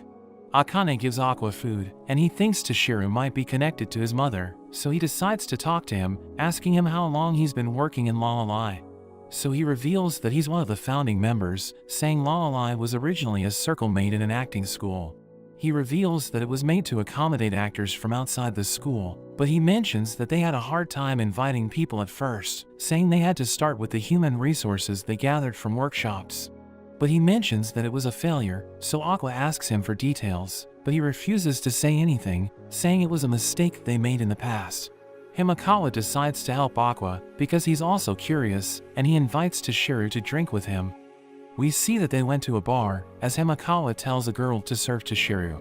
He knows that Toshiru will drink anything a girl pours into his glass, and he plans to get Toshiru drunk so that he will reveal his past. Himekawa explains that the servers are actually models and idols who are struggling to make ends meet, so they decided to work in secret. He adds that only members are allowed in the bar, so the girls risk being exposed less, and he admits that he likes to spend time with them because he thinks they're cute. Toshiru asks him why he isn't drinking, and he reminds him that he was the one who raised him, telling him to drink up. Aqua asks them how they're related, so Himekawa reveals that he was born in an orphanage, and Toshiru decided to take him in. Toshiru explains that those who lack something are the best, because they're eager to learn new skills, and he realizes that Aqua and Himekawa act the same way, thinking they're both unique. He mentions that Aqua's acting during the final scene was perfect, saying he could see his true emotions, but he thinks it's because he was the one who tutored him, and he suddenly passes out. So Himekawa realizes that his plan has failed, and he apologizes to Aqua, promising to get Toshiru to talk another time. But Aqua tells him he doesn't mind, mentioning that he also wanted to talk to him, and he shows him the DNA test results, which reveals that they have the same father. Aqua asks Himekawa to tell him about their father, but he thinks they shouldn't talk about it there, because he still needs to put Toshiru to bed since he's drunk. So they head to Himekawa's apartment, where he asks Aqua about his mother, but he refuses to answer, so Himekawa realizes she must be an entertainer. He asks Aqua if he knows who Eri Himekawa is, so he mentions she was the female lead in a drama series, but Himekawa reveals that she was his mother, saying she committed suicide with their father. He mentions that their father Seijiro was already married before Aqua was born, but he had a thing for picking up talented entertainers, thinking their father did it to hide his own lack of talent. Himekawa reveals that he always hated him, which is why he uses his mother's name when he performs on stage. He thinks Aqua is also a womanizer like their father, because he saw him seducing Kana and Akane, but Aqua explains it's not like that, but Himekawa tells him to make up his mind about one of them, before he ends up in a situation like their father. The next day, Ruby scolds Aqua for spending the night out, but he explains that he was with Himekawa. He thinks about how his father is already dead, and he has no idea what to do next, since revenge was all he was thinking about. He gets a call from Kana, who yells at him for leaving the party, and she thinks he went with Akane, but he assures her that he just went to Himekawa's apartment. After that, he checks his phone, realizing he received 3 messages from Akane, who tells him he shouldn't drink since he's a minor. But he wonders if he can live his life happily, because the person he has been chasing is already dead. Cho tells Akane and Ruby that their channel has reached 20,000 subscribers, but they don't care, so she becomes annoyed, thinking they should give her a little credit. She explains that there are 300,000 channels in Japan, and most of them don't make any money, so they should appreciate the fact that they have 20,000 subscribers. But Kana mentions that they only earned 100,000 yen in the whole month, saying it would be better if they get part-time jobs. So Cho admits that they're financially struggling, saying it will continue until their channel grows. She tells them they're going to shoot a room tour, and Kana is against it, but when Cho tells her that the personal belongings they show can be claimed as expenses, she immediately agrees to it. They start to film Kana's room, and Cho realizes she bought a number of expensive items, but she thinks there shouldn't be a problem because she's using her own money. She thinks that to be a great entertainer, she needs to surround herself with expensive items because she doesn't want other people to think she's cheap. Cho notes that even though Kana claims to be a struggling actress, she still lives in a nice apartment, and she explains that it's because she manages her money effectively. She thinks all entertainers should live in an apartment with good security because the scariest thing about their line of work is the weird fans. At night, Ruby wonders if she should take down Ai's posters from her room before filming because it might reveal that she's her mother. Ruby thinks about how she selected the name Bikamachi for their group since she wanted to carry out Ai's dream, and she also hoped Goro would show up after hearing the name because she tried looking for him but could never find him. The next day, Cho reveals that they're going to film a music video, saying it's the easiest way to get views, and she mentions that if one of their videos goes viral, they can use it to promote themselves. Kana is worried that it will cost a fortune to make the video, but Cho mentions that she knows someone who runs a design firm in the countryside, who will give them a discount if they go there to film it. Kana explains that she can't go until her play ends, but Cho tells her they will go after that, and they will make it a 3-day trip, which makes her think about all the time she will be spending with Aqua. Cho suggests they make an original song, because they've only been using Bikamachi's old songs, but they're a decade old, so they need a song that targets the new generation. She asks Miyako about the song they placed an order for, which makes Ruby wonder who she asked to make it. Miyako explains that she stayed quiet to surprise them, but she mentions that she already asked a man named Haruma, who worked on many of Bikamachi's old songs, which surprises everyone. Aqua realizes that his mother also had involvement with music artists, and he plans on getting close to Haruma so he can get more information, but he remembers that he doesn't need to do that anymore. Ruby is excited about singing the new song, but Miyako reveals that even though she gave Haruma a deadline, he still hasn't delivered it. Ruby thinks they should press him for it, but Miyako thinks they should be thankful that he's even writing the song for them. She mentions that she already sent him an email, but Ruby starts to throw a tantrum, telling her to call him, but she thinks there's no need for them to be in a hurry. Ruby tells her they can't stay as idols forever, because Kana will soon go back to full-time acting, while Cho will be 30, which hurts her feelings since she still has 5 more years, but Ruby notes that it's not a lot of time. Miyako calls Haruma, but he explains that his schedule is packed, and he doesn't want to write a half-hearted song for them. She tells everyone he hasn't written a song, and Kana notes that when a composer is young, they can write countless songs by relying on impulse and passion. But after working for a long time, they have no motivation, because they have already written everything they wanted to write. Haruma thinks about retiring, but he knows that he has nothing to do if he quits music. He gets a video message from Ruby, telling him she's excited that he's writing a song for them, which motivates him, and he prepares to write a masterpiece for her. Meanwhile, Tokyo Blade concludes its run, and Aqua has no idea what to do next. Ruby invites him to accompany them to Miyazaki, where they're going to film their music video, and he remembers it's where he used to work in his previous life, so he accepts her invitation. Kana tells him the trip will be for 3 days, wondering if he has a rolling suitcase, and he tells her he doesn't, so she explains that it's an important item for an entertainer, offering to help him buy one. The next day, Kana thinks about what clothes to wear, but she realizes that she's late for her meeting with Aqua. She thinks he's going to tease her because she's late, but she gets a message from him, saying he's waiting for her in the coffee shop. She apologizes when she gets there, saying it was because her taxi got stuck in traffic, but he tells her it's okay, revealing that he bought a coffee for her. She mentions that she will pay for it since she made him wait, but as she goes to the counter, she sees a man paying for his girlfriend, and when Aqua pays for her coffee, she starts imagining things. They go to buy the suitcase, and when he chooses a white one, it makes her blush, because it's the same color as her glow stick. He takes her bag so she won't need to carry it, and she tells him it's part of her outfit, but he tells her to stop talking. At night, as Aqua is about to go home, Kana mentions that she's hungry, so they go to a restaurant, and she mentions that it's difficult to find a spot there since it's always packed. But she's surprised because he already made a reservation, which makes her wonder why he was about to go home. She can't believe how good he is at escorting a girl, and he thinks it's because he was raised in a family that runs a talent agency, but she thinks he must be rizzing up a ton of other girls, but he tells her he just wanted her to have a good time. But she asks him about his relationship with Akane, and he thinks it's time he gave her a clear answer. He reveals that he used to think he shouldn't fall in love, but he has changed his mind, and she reminds him that loving someone is a basic human right. After that, Aqua calls a taxi, which makes Kana wonder where he's going to take her, but she's disappointed since he just drops her home. She looks at the pictures that she took, but she becomes sad when she sees an old picture of Aqua and Akane, and she wonders what he will tell her. The next day, Aqua meets with Akane, and he sees her putting a filter on her pictures, so he wonders why she does it, saying that guys don't like it. He knows he needs to figure out what to do with his relationship with her, because he no longer needs to look for his father, so he doesn't need her anymore.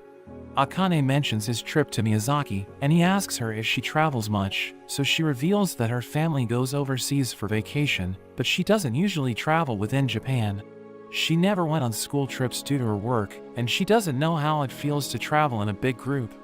Aqua invites her to go out with the other cast members of Tokyo Blade, saying he needs to talk to her about something, which makes her realize he plans to break up with her.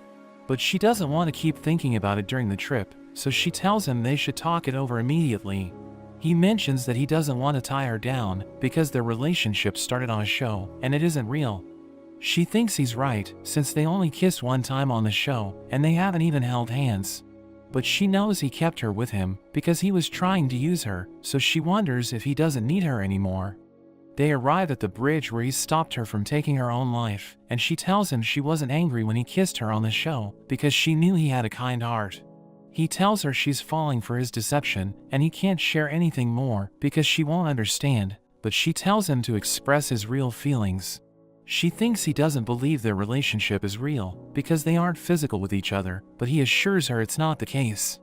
He wonders if she really has feelings for him, and she instantly says yes, but after thinking about it, she isn't so sure.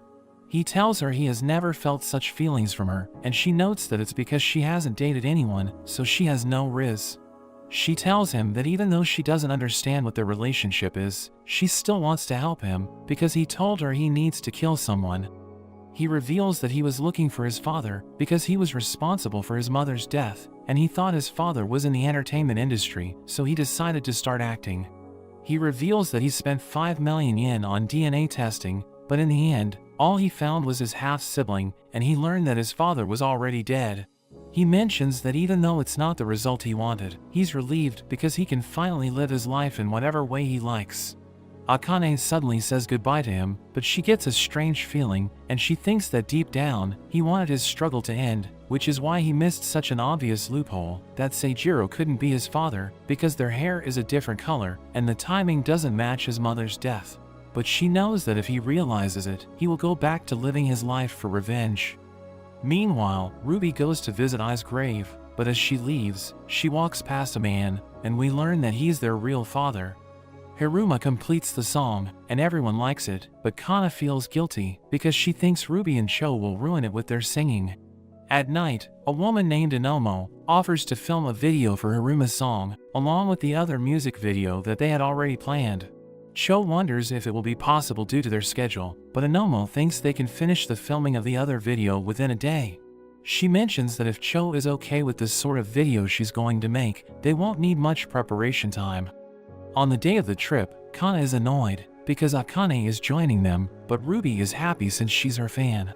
She wonders why a pretty girl like Akane is with Aqua, but she wants to call Akane her sister, because she thinks Aqua will marry her, which makes Kana cry. They reach their destination, and Inomo welcomes them, but Kana wonders why she bases her company there, so she explains that it's because she loves nature. She tells them the place is also famous because the shrine of the goddess of performing arts is there, and people in show business come to worship her. Kana thinks they should visit the shrine, but Inomo mentions that they need to film 2 music videos first. Everyone goes to the studio, while Aqua tells Akane he's going to the hospital, which makes her wonder if he's sick, but he notes that it's because he and Ruby were born there. They reach the hospital, and Aqua asks the receptionist about Goru, but she tells him they couldn't find him, so he's considered to have already resigned. Akane wonders what Aqua wanted to check in the hospital, so he mentions that a person he knew worked there. As they walk through the town, he remembers the time he spent with Ai, and he goes to the cliff where he died. He asks Akane if she thinks the body of a pet from 15 years ago could be found there, and she tells him its bones could be recovered if it had been buried, but wild animals would have eaten the remains if it was exposed. She thinks Aqua has a cute side since he's trying to look for his old dog, and he thinks he shouldn't go out of his way to find his body. He takes her to his old house, saying it belonged to someone he knew, but they have already passed away, which makes her think the person must be important to him, because he came all the way there to see it. He tells her about Goru, saying his mother hid her pregnancy from her parents, so she tried to give birth at home, but she lost too much blood and passed away, and since his father was unknown, he ended up with his grandparents. But he didn't get along with his grandfather, and he felt guilty because he was born at the expense of his mother's life. He decided to go to medical school, which made his grandmother think he wanted to become an obstetrician because of what happened to his mother, but his wish was to become a surgeon. We see that when Serena was about to pass away, she gives him a keychain she got from Ai's concert, telling him to cherish it. Meanwhile, Ruby is having lunch, but she's surprised Anomo is still filming her, and she tells Ruby that with idol music videos, it's common to film both a dance and a drama part. Most of the video will be of them dancing, but she also needs to include shots that show them being cute. She tells Kana to look at the camera like it's her crush, and seeing her reaction, she teases her, saying there must be a boy that she really likes.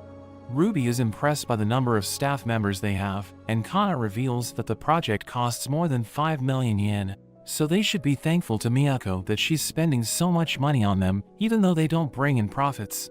Aqua and Akane arrive at the studio, and Sho tells them Ruby and Kana have almost finished filming their drama parts, so they just need to shoot the music portion.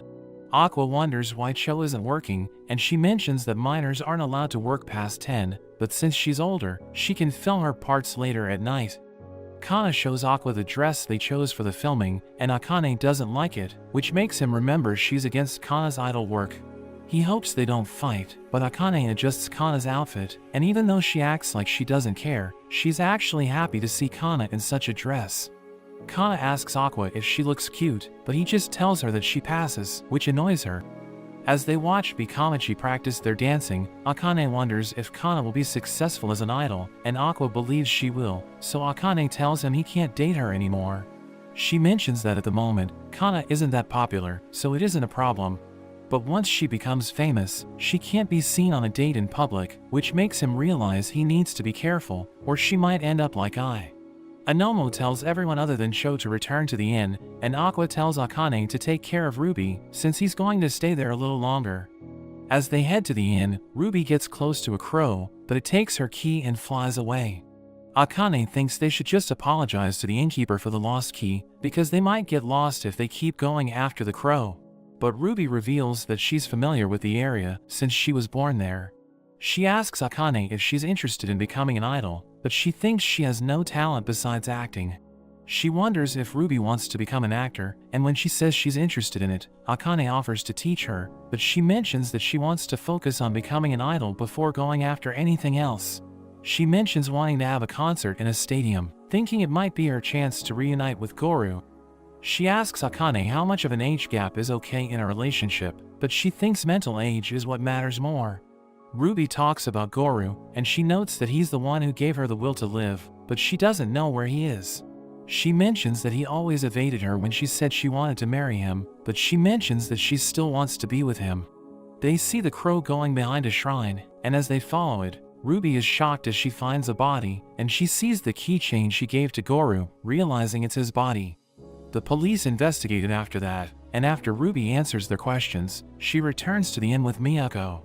She tells Ruby they can cancel tomorrow's shooting if she isn't feeling well, but she mentions that she's fine. She goes to Akane's room, but she isn't there because she's out with Aqua.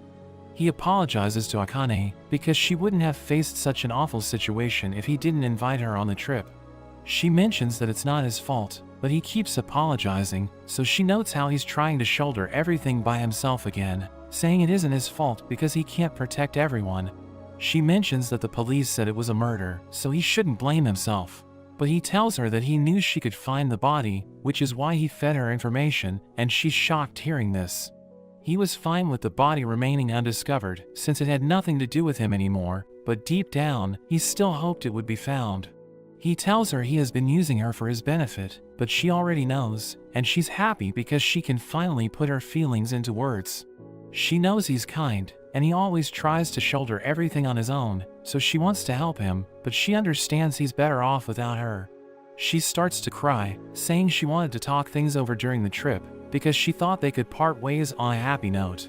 But seeing her like that melts his heart, so he wipes her tears, and he kisses her. The next day, Ruby goes to the hospital, and she remembers Goro as she looks at the keychain. But a girl appears behind her, saying she shouldn't have taken the keychain from the body. The girl wonders if she had a close relationship with him, but Ruby tells the girl she's too young to understand her feelings. She tells the girl not to bother her since she's in a bad mood, and she starts to leave, but the girl mentions that she knows what Ruby wants to learn. The girl notes that a long time ago, an idol gave birth there in secrecy, and Goro was the doctor who took care of her. She mentions that he suddenly disappeared, and the day he went missing was when the idol gave birth. The girl also mentions noticing two shady men around the hospital, and she saw one of them in the news after he stabbed Ai.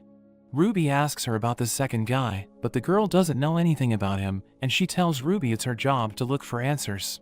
Ruby goes to the studio, and Anomo mentions they're going to be shooting outside, but she tells Ruby to take a break whenever she likes. But she's lost in her thoughts, so Kana tells her Anomo is talking to her, but Ruby just mentions that she's going to be fine.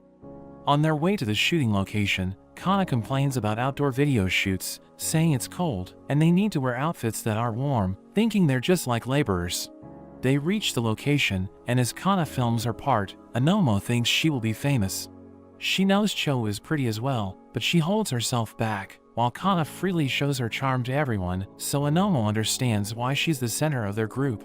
They start to film Ruby, and Anomo thinks she's the prettiest out of the three of them, but she isn't interesting, because instead of creating her own identity as an idol, she seems to be imitating someone. Ruby thinks about how the person behind Goro and her mother's death is still free, and she starts to cry, but she's determined to avenge them, and Anomo is shocked seeing the look on her face. They finish their shooting, so Anomo tells them to relax, and Cho notes that they need to catch a plane tomorrow, but Kana plans to go to the hot spring. They wonder when Anomo will deliver the videos, so she tells them about all the work that goes into the editing, and she mentions that the first video will be delivered in the next month, but she will take her time with the second one. They wonder why she's taking so much time, so she notes that as a commercial creator, she sometimes wishes she could just go back to being an artist. Meanwhile, Akane goes to the hot spring, and she thinks about everything that happened during the trip. But she gets flustered when she remembers her kiss with Aqua, which makes her wonder if it means they're officially dating. Kana arrives, telling Akane to get out of the hot spring before she faints, since her face is already red, but she notes that she was thinking about something important. Kana mentions hearing Akane is going to be in a movie, but she notes that it's only going to be played at select theaters, but Kana tells her it's still a big achievement. She mentions that it's an important time for Akane, wondering how long she'll continue with doing the reality dating show, but Akane notes that it's not the case anymore, which surprises Kana. At night, Ruby asks Akane why she thinks Aqua became an actor, and she mentions it's because he needs to meet someone in the industry. But she knows she shouldn't bring it up with Ruby because she wants Aqua to forget the incident, and telling her more information could cause more problems, so she tells her that Aqua probably wants to meet his favorite actor. The next day, everyone goes to the Shrine of Performing Arts, and Kana realizes that most of the prayers are from people who want to become actors. Cho thinks they should all wish for something, so they all wish for their success, but Ruby wishes for Aqua to find the person responsible for Goro and their mother's death. 6 months later, Aqua watches the music video they filmed, and we see it has over 20 million views, as he wonders if it was thanks to their wishes, because the girls have even been invited as guests on TV. But we learn that it's still the beginning, as we see their father telling another girl she should have been more careful. Miyako receives a call from someone who wants to cast Ruby, and we learn that business has started to pick up for Bikamachi because their music video is a massive hit. But the biggest factor that led to its success is Ruby's mysterious aura, which left a mark on the hearts of everyone who watched it. Cho realizes that their video has reached 20 million views, but she wants to continue growing their channel, so she sends collab requests to other content creators, and even creates TikToks. They've been able to get 360,000 subscribers, so Cho is glad it's been going well. Akane is now a successful actor, while Aqua has a regular spot on an online talk show, but he still does acting and modeling. Kamichi finishes recording a video, but Miyako tells them they still have a busy schedule ahead of them, so Cho tells her she's tired, and invites everyone to eat together. But Kana and Ruby don't seem to be in the mood, and she realizes that they aren't acting like their usual selves. We learn that Kana is depressed, since Aqua told her he has decided to date Akane for real, and we see him talking to Akane, who tells him she wants to see him during her free time. Kamichi performs in a concert, and we see two fans talking about them, as one of them notes that their fans could fill up the Tokyo Arena. The other one thinks they'll never perform there, since they aren't backed by the biggest agencies in the country, but their boss suddenly joins them and explains that even internet musicians have performed there recently. But they notice that Kana and Ruby seem to be acting differently, so they wonder if something's going on behind the scenes. We see the girls with Miyako, who mentions that Aqua isn't with them, since he's busy with his job. Kana tells Miyako to drop her off, since she needs to take care of something, but she just broods over Aqua. Cho joins her, and asks her if she's sad because of Aqua, so she explains that he's been avoiding her, since he's now dating Akane for real. She notes that she won't get in the way of their relationship, but she doesn't understand why he's avoiding her like the plague, and she starts to cry. Aqua finishes his shooting and prepares to go home, but he suddenly sees Cho, who tells him she wants to talk to him. She takes him to her home, and he explains that he's tired since they shot 4 episodes, but he still wants to catch up on his studies once he gets home, because he wants to become a doctor. She wishes she could have gone to college, so he tells her it isn't too late for her, but she notes that anyone who could think straight like that wouldn't be in show business. She explains that every adult in their country knows that going to college improves their prospects, but they don't do it since they're already busy with their lives, and she asks him about Kana. He tells her to stay out of it, but she explains that she wants to help Kana since she's depressed, and notes that her performances have been getting worse. Cho thinks he led her on, and notes that he shouldn't have done it if he wasn't interested, but he suddenly pushes her down, and tells her to stop talking down to him. He understands why Kana is depressed, but explains that he has decided to keep his distance since he has started to think about the future of everyone around him. He knows that she'll be famous, and explains that her fans won't be happy if they find out she has a boyfriend, and one of them might show up at her place to hurt her. He explains that he doesn't want it to happen again, so Cho realizes that she was wrong about him, since he really does care about Kana. After that, we see Frill watching Aqua's talk show, and reveals that she's into it, since she finds the topics interesting. She notes that Aqua's one-liners are the best, since he comes off as heartless, and she reveals that she likes him, but Ruby tells her he already has a girlfriend. So she explains that she doesn't want to be with him, since she won't be able to enjoy his shows if they become friends, so she prefers to keep her distance. She tells Ruby and Minami they're all getting more popular, so they might work together in the future, and Minami tells Ruby she might work with her brother soon enough.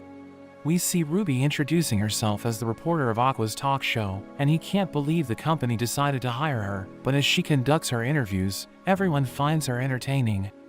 After the shoot, Aqua talks to Kaburagi, who tells him it wasn't a prank, but explains that he wanted to see his reaction. He knows that Aqua is hiding his true self, and tells him the viewers will find him more relatable if they see how he acts around his family. But Kaburagi explains that putting Ruby in the show wasn't his plan, since she was the one who brought the idea to him after one of her concerts. He thinks she has a bright future ahead of her, since she knows how to play her cards behind the scenes, but he wonders if she has a new advisor. We see Ruby talking to Ichigo, who reminds her that he's no longer an agency president, and he tells her to leave him alone.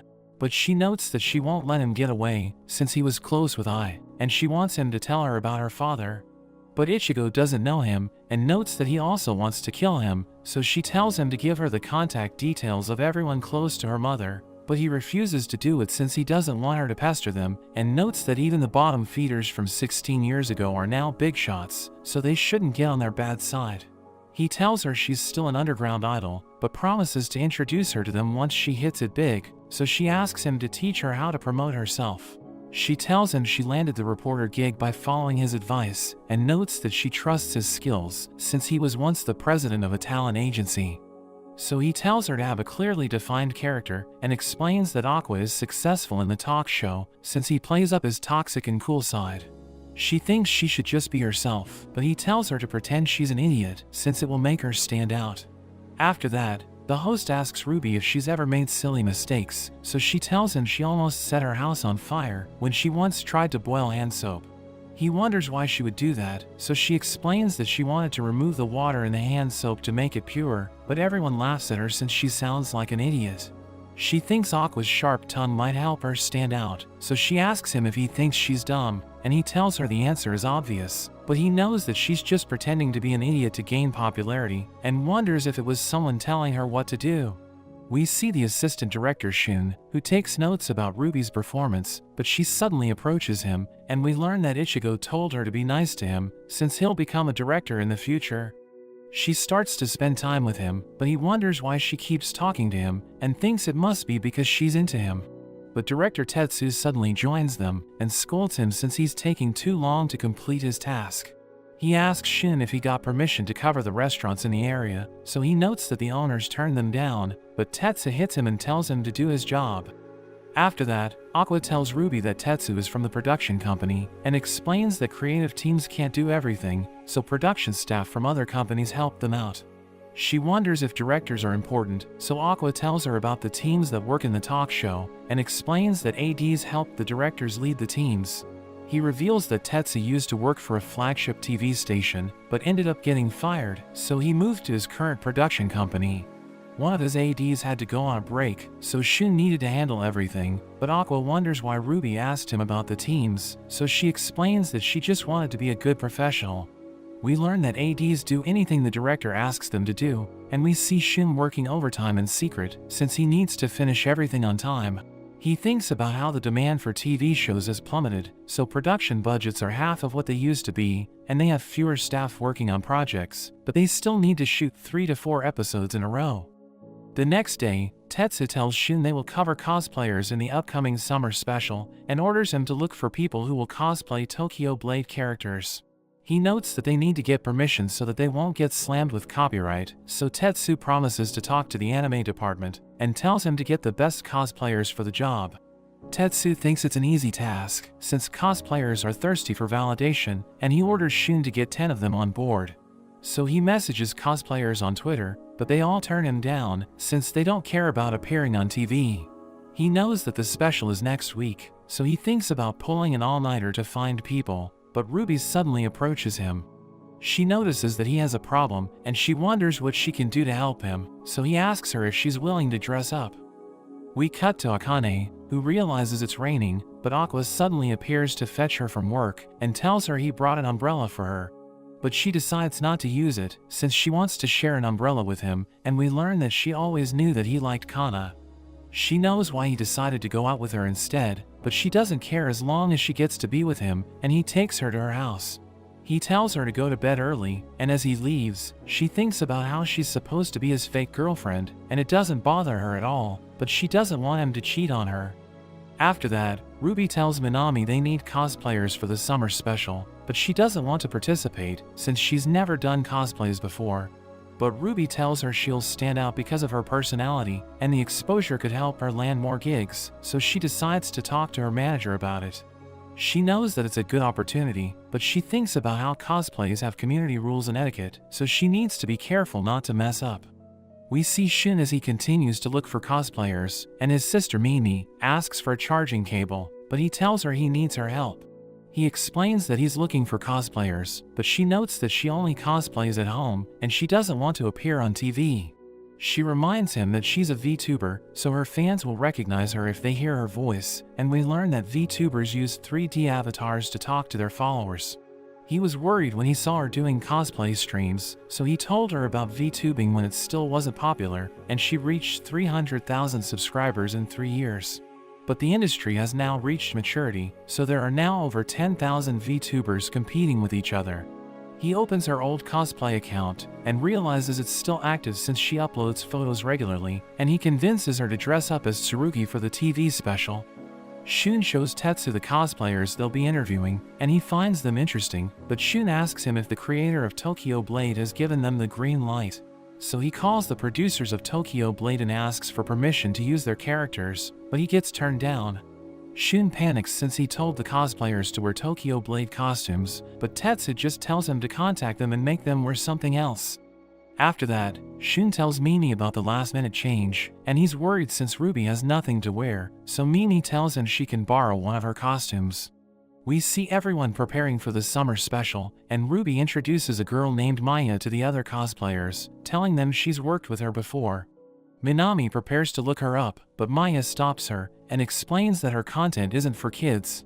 They take pictures together, and Shun apologizes for the last-minute change, but Maya tells him it's okay, since she knows that ADs have it rough.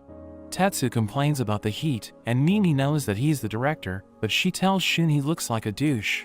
He suddenly approaches Maya while people are taking pictures of her, and makes rude remarks about her costume, which puts her in an awkward position.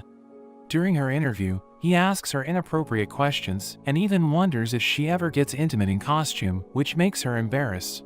After that, we see Maya riding the train home, but she tweets about the disrespectful behavior of the staff, and tells her followers she can't handle it. Her tweet goes viral, and the reputation of the show suffers, so Shun apologizes for what happened and begs her to delete her post. But she refuses to do it, since she didn't like the way the staff treated her, and she reveals that she had to quit her job when her health deteriorated, so she posted adult content to make ends meet. She notes that she was also offended by their last-minute change, and reveals that she had to pull an all-nighter with her friend to finish her costume, only for them to tell her not to use it. She thinks she's doing cosplayers a favor by telling them about what happened, so she refuses to delete her tweet and hangs up on him. We see Tetsu telling his team that the management has put the cosplay episode on hold, and they want to issue an apology on their site. But after he ends the meeting, he blames Shun for what happened, and notes that they shouldn't have interviewed Maya since she's insane. Shun has finally had enough, so he tells Tetsu they should have shown her respect, since political correctness is now important. Tetsu agrees with him, but notes that their show is popular because it pushes the boundaries, and he explains that the company hired him even though he's a disgraced director, since he was the perfect person for the job. He admits that he isn't smart enough to create an entertaining show while playing it safe, so he just does whatever it takes to make the show popular, but he admits that he feels guilty for the last-minute change. He explains that he messed up since he was busy pulling all-nighters, and he tells everyone to forgive him, as he takes full responsibility for what happened. After that, Shun thinks about quitting his career, since he's like Tetsu's slave, and even if he does become a director, he'll still have problems to deal with.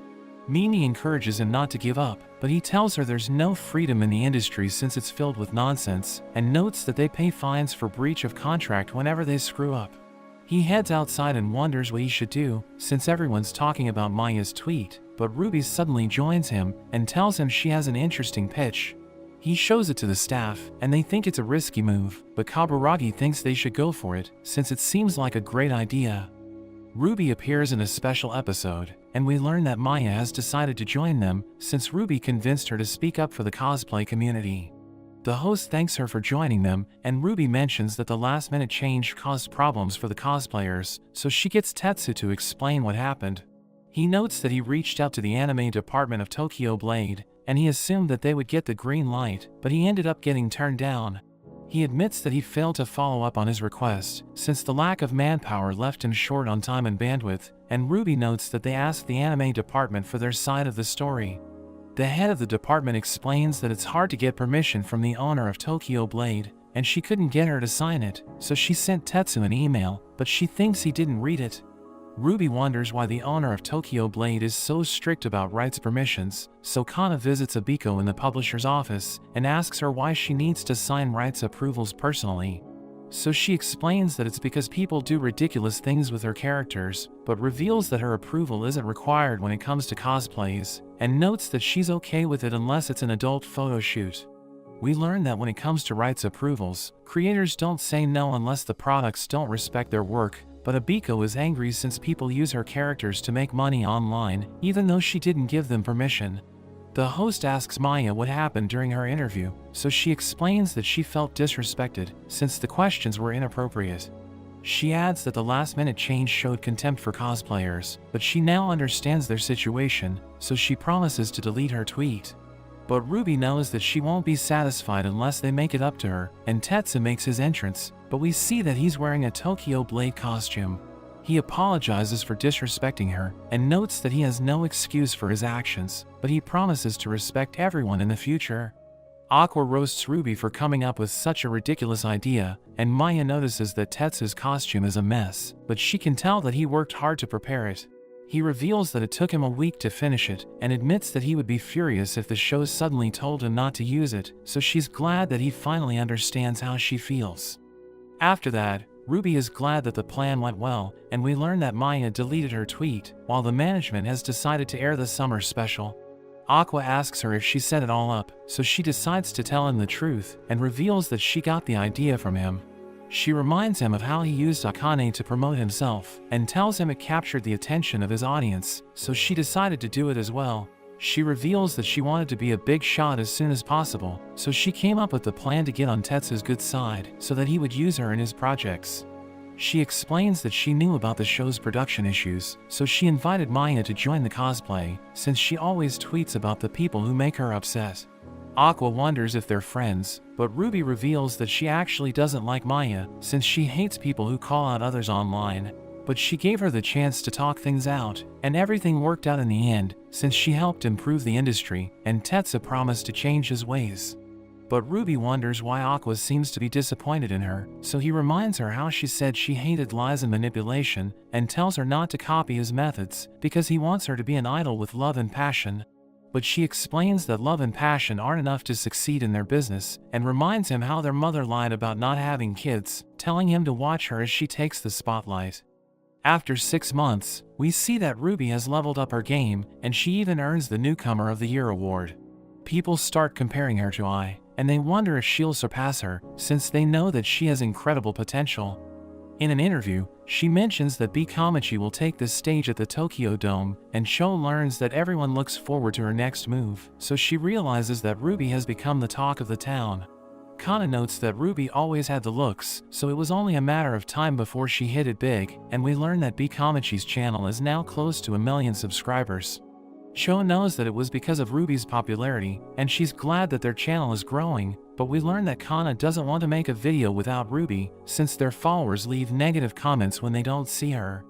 We see Miyako as she schedules Ruby's appointments, but we learn that she's stressed, since she can barely handle the workload. She's glad that Shin left the TV industry to become Ruby's manager, since he helps them take care of everything, and Miyako notes that she wants to be with Ruby during her gigs. Aqua tells her to take a nap, and she notes that she was always better at hands-on work, but after Ichigo left, she had no choice but to take over his role. But she thinks she isn't good enough, since she doesn't have the connections and the experience, so she thinks her incompetence is holding Ruby back. Aqua tells her it isn't true, and notes that Ruby has been getting plenty of jobs, but she thinks it's because someone is helping them behind the scenes. At night, Aqua talks to Ichigo, who wonders how he found him, so he reveals that he followed Ruby during her day off. He knows that Ichigo has been helping her land jobs, and thinks he's doing it since he's still clinging to his Tokyo Dome dream, so Aqua wonders if he plans to become an idol manager again. He admits that he's been using his connections to help Ruby, but explains that he only does it since he feels guilty for leaving Miyako, and Aqua wonders why he only works in secret. So he explains that he doesn't want to drag her into his unfinished business, and reveals that he wants to hunt the person who killed Ai, since she was like a daughter to him. Aqua notes that he entered show business to look for his father, the person behind Ai's death, but he found someone he shared paternal DNA with, and learned that his father Seijiro is already dead. He tells Ichigo their quest for revenge is over, but Ichigo notes that Seijiro isn't the mastermind, since he died before his mother moved to their new apartment. He guesses that Seijiro isn't really Hamikawa's father, and believes that Seijiro killed his wife before taking his own life, after he learned that she had a child with another man. Ichigo tells Aqua their quest isn't over, but Aqua starts to lose it, since he thought he could finally enjoy his life. We see Kana as she rides a car, but she sees Aqua brewing outside, so she tells the driver to drop her off and rushes to his side. He can't believe his quest isn't over yet, and he hears voices in his head, telling him he has no right to enjoy his life, since he still needs to punish the person who killed Ai. He hears Kana calling out to him, but he accidentally pushes her away, and she thinks he must really hate her, so she apologizes for disturbing him and runs off. After Aqua returns home, Akane calls him and tells him she'll attend the film awards ceremony, since she's one of the Rookie Actor Award recipients. She invites him to go out with her after the event, but he tells her he doesn't want to see anyone at the moment, so she thinks something must be bothering him. The next day, Akane receives her award and realizes that she received flowers from the agencies she worked with. She sees white roses and wonders who gave them to her, so Toshiro tells her it's from a former member of Leilani who now runs his own agency. While she eats with the others, they talk about how she has a gentle look in her eyes, but she changes whenever the cameras are on her. Toshiro notes that he once worked with an actor who had eyes that trick people and tells Akane it's the person who sent her the white roses, revealing that he was once the best actor in Leilani. Akane wants to see a recording of him, so Toshiro tells her to check the old videos on their channel, but she's surprised to see a man who looks just like Aqua. She notices that his acting style is similar to Ai's, which makes her think he was the one who taught her how to act, and she recalls that Ai also received white flowers on the day she was killed, so Akane realizes he's Aqua's father. She knows that he's a year younger than Ai, so he was only 15 when he got her pregnant, but she goes further back and realizes he was only 11 when Himekawa was conceived. She knows that the law can't punish him even if he confesses his crimes, because he was only a minor at the time Ai was murdered, so she's afraid that Aqua might try to take matters into his own hands. She doesn't want Aqua to meet him, so she decides to deal with everything herself and starts to look into his father Hikaru.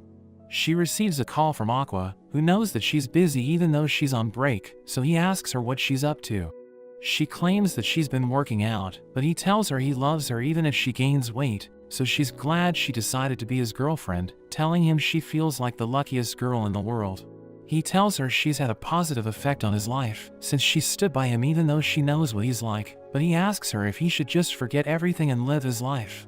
So she tells him he should make his own decisions, but promises to support him after he makes his choice, since she wants to help him carry his burdens. She realizes that he still can't get over his mother's death, but thinks he'll eventually move on, so she doesn't want anyone to get in the way. We see Ruby with Shun, who's worried about Mimi, since people found a video of her back when she streamed with her real face. Ruby thinks it isn't a big deal, but he explains that she got roasted by her followers in that video, since she made problematic statements about the people she didn't like. He notes that it was so bad that she stopped streaming for a while, but Ruby thinks she should join Bikamachi, since she seems to have what it takes to become a successful idol. Kana thinks she's just like Mimi, since she also has a toxic side, and we learn that she's insecure, because she knows that she's the least popular member of Bikamachi. She thinks about how Ruby has landed several acting jobs, while she's only had idol gigs thanks to Ruby's popularity, and she starts to question her decision to become an idol. She suddenly receives a message, and she heads to a bar, where she meets the actress Mako, who invites her to drink with her. She refuses to do it since they're still minors, but Mako tells her it doesn't matter, and she prepares to drink for the first time. But a man named Shima suddenly saves her, and Mako tells her he's a famous director. We learn that he's the reason why Kana decided to go there, since she knows that he's the fastest rising director in Japan, so he can help her land acting gigs if he takes a liking to her. He recognizes her as a talented actress, and Mako admits that she's jealous of Kana since she's a member of Bikamachi. She notes that she's nothing compared to Ruby, but he tells her it isn't true, since everyone in the business knows how talented she is. He tells her she just needs someone who can draw her talents out, and notes that he wants to use her for his future projects, so they exchange contacts. After that, we see Kana chatting with Shima, and she wonders if she should tell Miyako about him, but she hears her asking for the password to Ruby's social media accounts.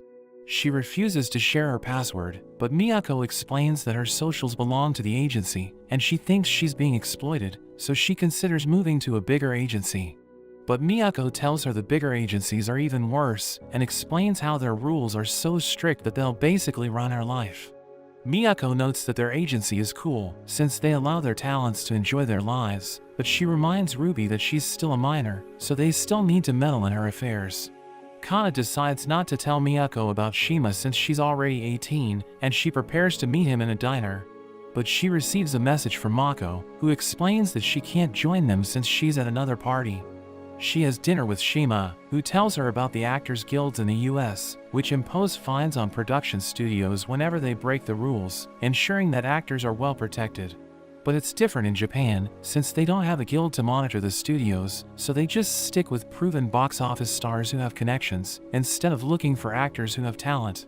He thinks it's unsustainable since they won't develop good actors, and notes that he wants to change the industry, so she realizes that he cares about the business. He rants about the terrible actors he worked with, and she enjoys listening to him since they're both passionate about acting, but he tells her he's looking for actors for his next film. She realizes it's her chance to land a gig, but he tells her he wants to get to know her before he works with her, and the waitress tells them it's time to close the diner. He notes that he wants to continue their discussion elsewhere, so he invites her to his office, telling her his workers are still there, and she agrees to go with him since she's desperate to land a big role. He takes her to his studio, but she realizes that he tricked her, since it's actually his apartment. She knows that he'll try something with her, so she comes up with a plan, thinking he won't touch her if she tells him it's Shark Week. He tells her to relax, since he knows where to draw the line, but he admits that he finds her attractive, which is why he considered working with her. But he notes that he'll only work with people who make him go all out, and admits that he's a player, so she reminds him that he has a wife, but he explains that it doesn't matter since they have an open relationship. He tells her she's free to leave whenever she wants, but he starts to make his move, and promises to give her the ultimate role if she gives him what he wants. She realizes it's her chance to make it big, so she thinks about giving in, but she suddenly remembers Aqua and starts to cry. She tells Shima she can't do it since she's in love with someone else, so he immediately backs off and asks her to tell him about Aqua. So she rants about how he led her on, but notes that he's now avoiding her, and she can't forget about him no matter how hard she tries.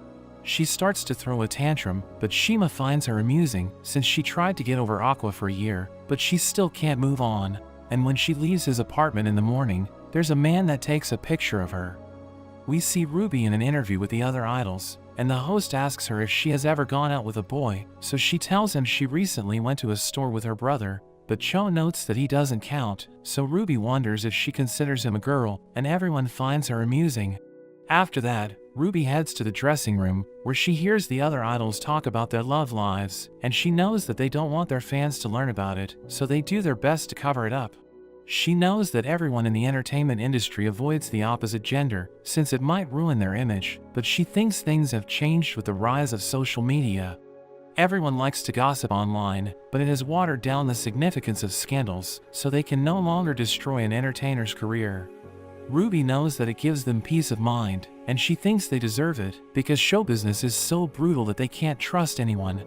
After that, Kana and Sho watch an idol announce her retirement, and Sho thinks it's a shame since her career was doing well. Kana explains that popularity isn't everything, and notes that they shouldn't stick to a job that isn't a good fit for them, but Cho notices she's sad. She tries to cheer her up, but Kana tells Cho not to worry about her, and explains that she just needs time alone. Cho visits Aqua, and tells him they need to do something about Kana, since she might leave Bikamachi. Cho explains that she always runs her mouth and hides her feelings, but she has lost her motivation recently, and Cho thinks he's the only one who can fix her. He explains that he can't help her since he doesn't want to lead her on, but Cho tells him he's the reason why she became an idol, so he should at least try to talk to her. That evening, Miyako receives an email from an editor who wants to publish a story about Kana, and she sees pictures of her with Shima, so she realizes that Kana is in trouble. We see Kana as she makes her way home, but a man suddenly approaches her and introduces himself as a reporter. He asks her about her relationship with Shima, since he knows that she went to his apartment and spent the night there. But she doesn't know what to say, since she knows that nobody will believe she didn't sleep with him. The reporter shows her a picture of her with Shima, and asks her why she won't answer his questions, but she starts to run away, so he wonders if she's guilty. She hides in an alley, and thinks she'll be in the news, because she was alone with Shima all night. She knows she didn't do anything with him, but everyone will think she's guilty since she ran away, and she thinks it will ruin the reputation of Bikamachi. She starts to lose it, since she has no idea what to do next, and she ends up leaving her bag behind. Miyako calls Shun and tells him she can't reach Kana, and she wonders if Ruby heard from her. But he explains that he can't disturb her since she's in the middle of her shoot, and promises to ask her once she's done. Cho also can't reach her, and Aqua notes that she isn't in the studio, which he finds strange since she never skipped lessons before. Cho wants to look for her, and Miyako tells her running around won't help, since she doesn't even have a lead, but she decides to do it anyway. Miyako thinks Kana has already heard the news, and notes that they must hear from her to figure out how to resolve the issue, but she doesn't think Kana will return anytime soon. She explains that kids around her age usually aren't tough, so they can't handle the pressure placed on their shoulders, and she notes that show business thrives on breaking their hearts. We see Kana in the streets, but as people walk past her, she imagines them talking about her, and she thinks they find her disgusting since she's slept with Shima. Aqua looks for Cho, but she doesn't reply to his chats, and he sees the last message Kana sent him, which makes him remember the moments he spent with her. He decides to look for her as well, and we see her moping in a corner as she thinks about quitting, but she knows that the people won't leave her alone. She thinks she was never meant to be in the business, since she isn't as sweet and innocent as the other idols, and she starts to cry, hoping Aqua will come to help her. He sees her from a distance, but she thinks she's pathetic, since she's trying to make herself feel better by acting like a damsel in distress. She knows that everyone will call her names when they hear the news, but she thinks it doesn't matter, and decides to stop caring about what they will say about her. She wants to be herself no matter what happens, and she's determined to survive in the business, so Aqua thinks she'll be okay. He shares her location with Cho, so that they can discuss how to deal with the issue, and he thinks she doesn't need him, since she already has friends who support her. We see Akane as she continues her investigation into Aqua's father, and she now knows that Hikaru started his agency when he was 25, but she still doesn't know what he did after he quit Leilani at the age of 16. She sees a company called Media Eyes, and thinks it's connected to Hikaru, so she takes pictures of it, but we see a suspicious man in an alley, and he seems to be following her. Miyako tells Kana they need to discuss what to do next, and Ruby can't believe she did it with Shima, but she explains that they just talked in his apartment. She admits that it was dumb to spend the night there, and she knows that the fans will be angry when they learn about it, so she apologizes for her actions. Miyako doesn't think being photographed makes her unprofessional, and explains that reporters are annoying, since they'll do anything for a scoop. She notes that news about idols doesn't make a lot of money, so publishers don't even feature them unless the group is extremely popular, but Bikamachi isn't at that point yet. She thinks it's strange that the reporter waited outside the apartment, since entertainers usually bring their dates to a love hotel, and she thinks Shima was the original target. She knows about his reputation as a playboy, so she thinks one of his girls set him up, and Kana realizes that Mako is behind everything. Miyako tells her to stay away from playboys, and be respectful to reporters, since they write brutal articles about the people they don't like. Kana explains that she tried to get on Shima's good side, since she wanted to land an acting gig, but she got tunnel vision and went to his apartment. She starts to cry, so Cho hugs her and tells her it's okay, since everyone makes mistakes. That evening, Ruby talks to Aqua, and tells him she feels bad for Kana, so he recalls how Cho told him he's the reason she became an idol. He asks Ruby if she's willing to hurt herself to help Kana, so she explains that she would do it in a heartbeat, since Kana is one of them. The next day, Ruby asks Miyako if they can bribe the reporter to bury the story, so she explains that it's too late for that, but notes that there's one way to stop it. She thinks only the major agencies can do it, but Ruby wants to know what it is, so she explains that it's a method called barter story, where they find one scandal to replace another. Aqua meets the reporter Kazuhiko, who has agreed to meet him since he wants to get information on Kana, but Aqua asks him not to mention her name in the article. He explains that he can't do it since she's a public figure, so Aqua reminds him that she's still in high school, but he explains that she's in showbiz, so her name and face are exposed to the world. He notes that he'll only report the part where she went to Shima's apartment and let the readers judge what happened next, but Aqua knows it will still ruin her image. He asks Kazuhiko if covering a high schooler doesn't hurt his conscience, so he admits that it does, but explains that he needs to do his job as a reporter. Aqua knows that most tabloids have 20 to 30 writers, and it doesn't matter which topic they choose to cover, as long as they meet their quota. Many of them target famous entertainers to take them down, but he believes that Kazuhiko isn't one of them, and thinks he just wants to cover Kana to put food on the table. He asks Aqua to tell him about her, but he refuses to do it, and notes that he has another story for him, telling him it will shock the public. After that, we see everyone glued to their screens as they watch the news, but Kana doesn't want to see it, since she thinks it's about the scandal. She doesn't want to check her phone, since she thinks people are flooding her with rude comments, but she musters the courage to turn on her TV, and realizes she isn't in the news. A reporter tells everyone the truth about Ai, and explains that she was murdered because a fan learned she had twins, who are now a part of the business. Everyone can't believe she gave birth at the age of 16, and it becomes the #1 trending topic on social media, as they talk about how the case hasn't been fully resolved since the culprit took his own life after he killed her. The reporter reveals that Aqua told them the truth since he wanted to explain everything before it became public knowledge, and Akane realizes that he has decided to do things his way. She decides to follow his example, so she leaves her home with a bouquet of white roses and prepares to put an end to everything. A man suddenly appears behind her and pushes her down the stairs, but Aqua catches her before she hits the ground, and the man apologizes for what happened, telling her it was an accident. She thanks Aqua for saving her, but he tells her not to do anything dangerous, so she realizes that he knows what she's up to.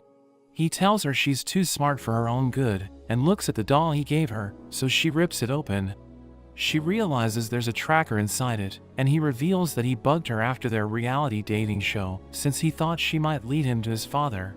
He thinks he made the right call, but she becomes upset, since she thought they were building a relationship as equals, and notes that she would have done anything for him if he had just trusted her.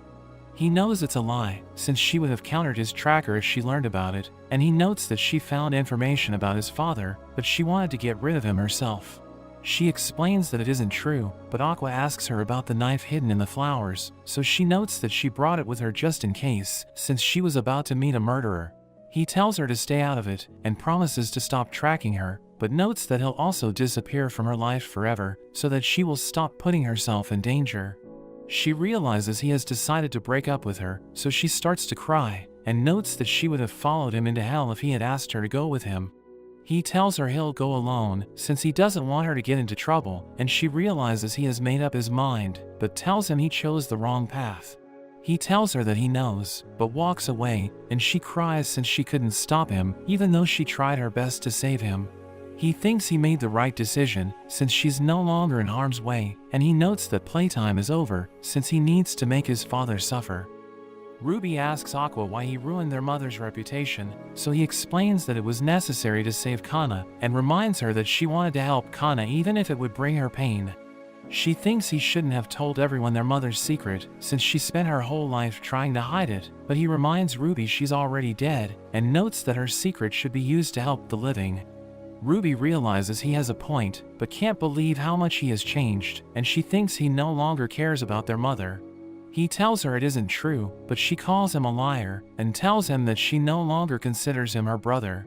Miyako also isn't happy with what he did, but he reminds her that she runs an agency, so she should take advantage of the situation.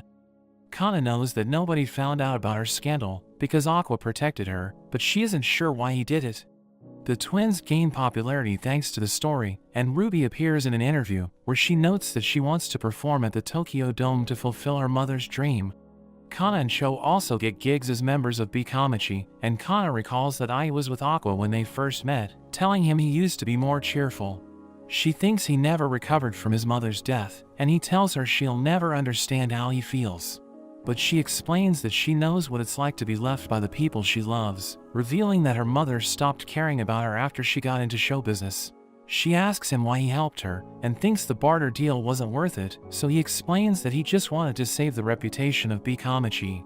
She thanks him for protecting her, but notes that she'll quit being an idol in the near future, since she wants to focus on acting. She tells him she won't quit right away, and promises to stick with Bikamachi until the very end, so she wants him to start fanboying her while he still has the chance. After that, Ichigo is angry since Aqua ruined his mother's reputation, but he explains that he knows the name of the person who killed her. Ichigo wants to know who it is, but Aqua refuses to tell him, since he knows that Ichigo will try to kill the culprit immediately. Ichigo wants to make him pay for what he did, but Aqua notes that he'll make the culprit suffer before he dies, since he doesn't want to let him off easy.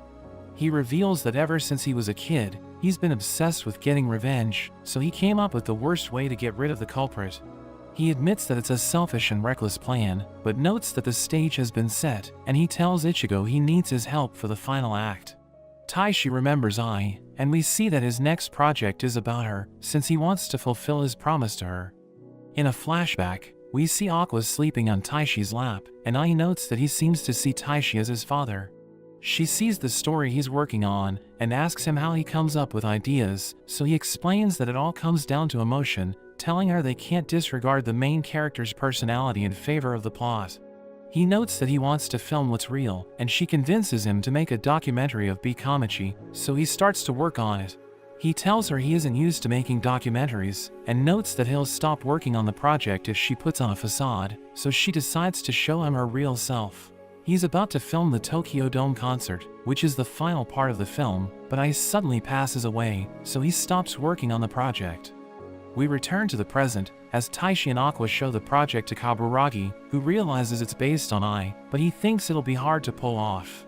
He explains that the subject is sensitive, and since most of the story is based on speculation, they might get slammed by lawsuits.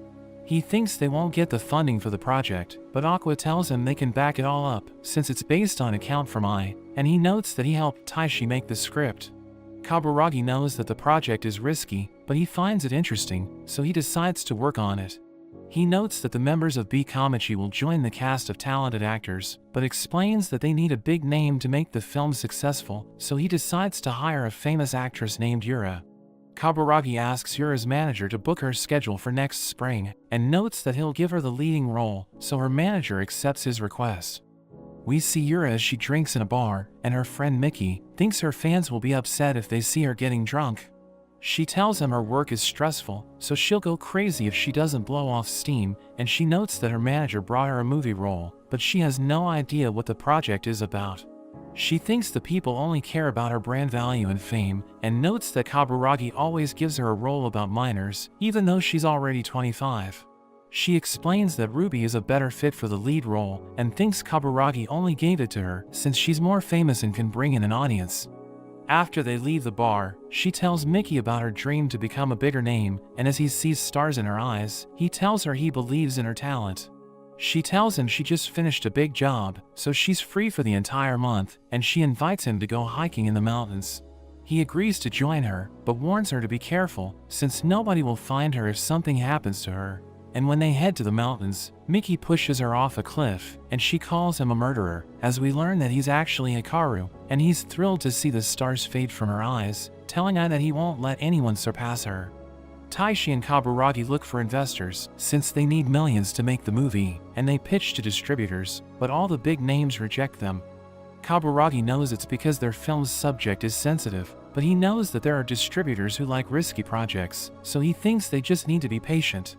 We learn that he isn't tied to an investor, so he needs to pitch projects, but Taishi thinks it's a good thing, since they can try every distributor in the country. They still struggle to find an investor, so Taishi becomes frustrated, and Kaburagi asks him if he wants to make an independent film instead. But he explains that he isn't interested, since they need a theatrical release to become the center of a social phenomenon. Kaburagi realizes he wants to make a film that people will remember for centuries, but explains that he isn't like Taishi, since he only cares about making money. They talk about the cast, and Kaburagi explains that the main lead will make a huge difference, so they need someone extremely famous, but popular actors are usually busy with other projects. He explains that he picked the biggest names to fill out their cast, but Yura can no longer work with them since she went missing, so they need someone to replace her as the lead actress.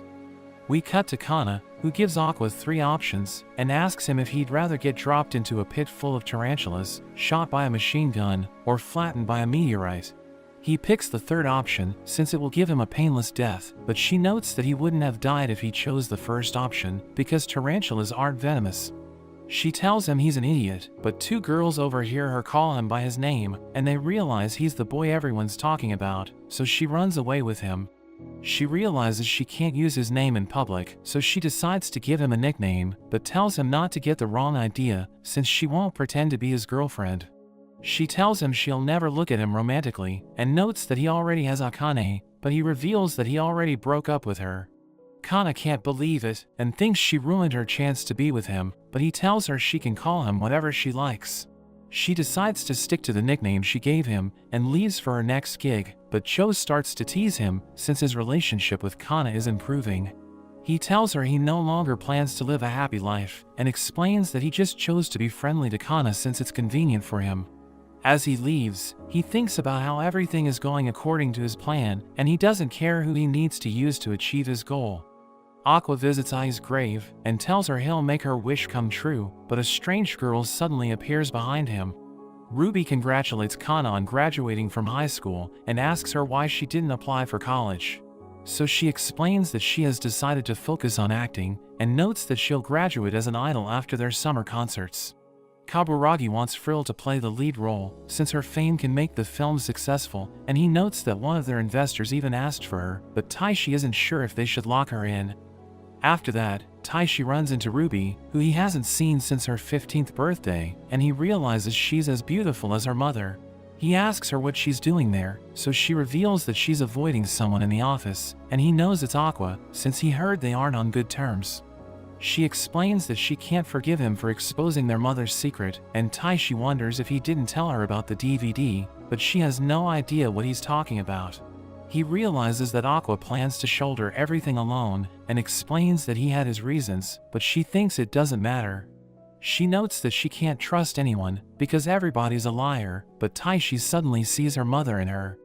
As he walks away, he thinks about how the entire movie project was set in motion because of the 2 DVDs I left behind. We learn that they're video letters she made for her children, but she didn't want them to see it until they turned 15, and she told Taishi to keep it until they're of age. He didn't know anything about them, but when he finally learned about their contents, he decided to make the film he's now working on. Aqua asks Taishi who will play as Ai, so he notes that Kaburagi wants to go with Frill, but he thinks Ruby should be the one to play her.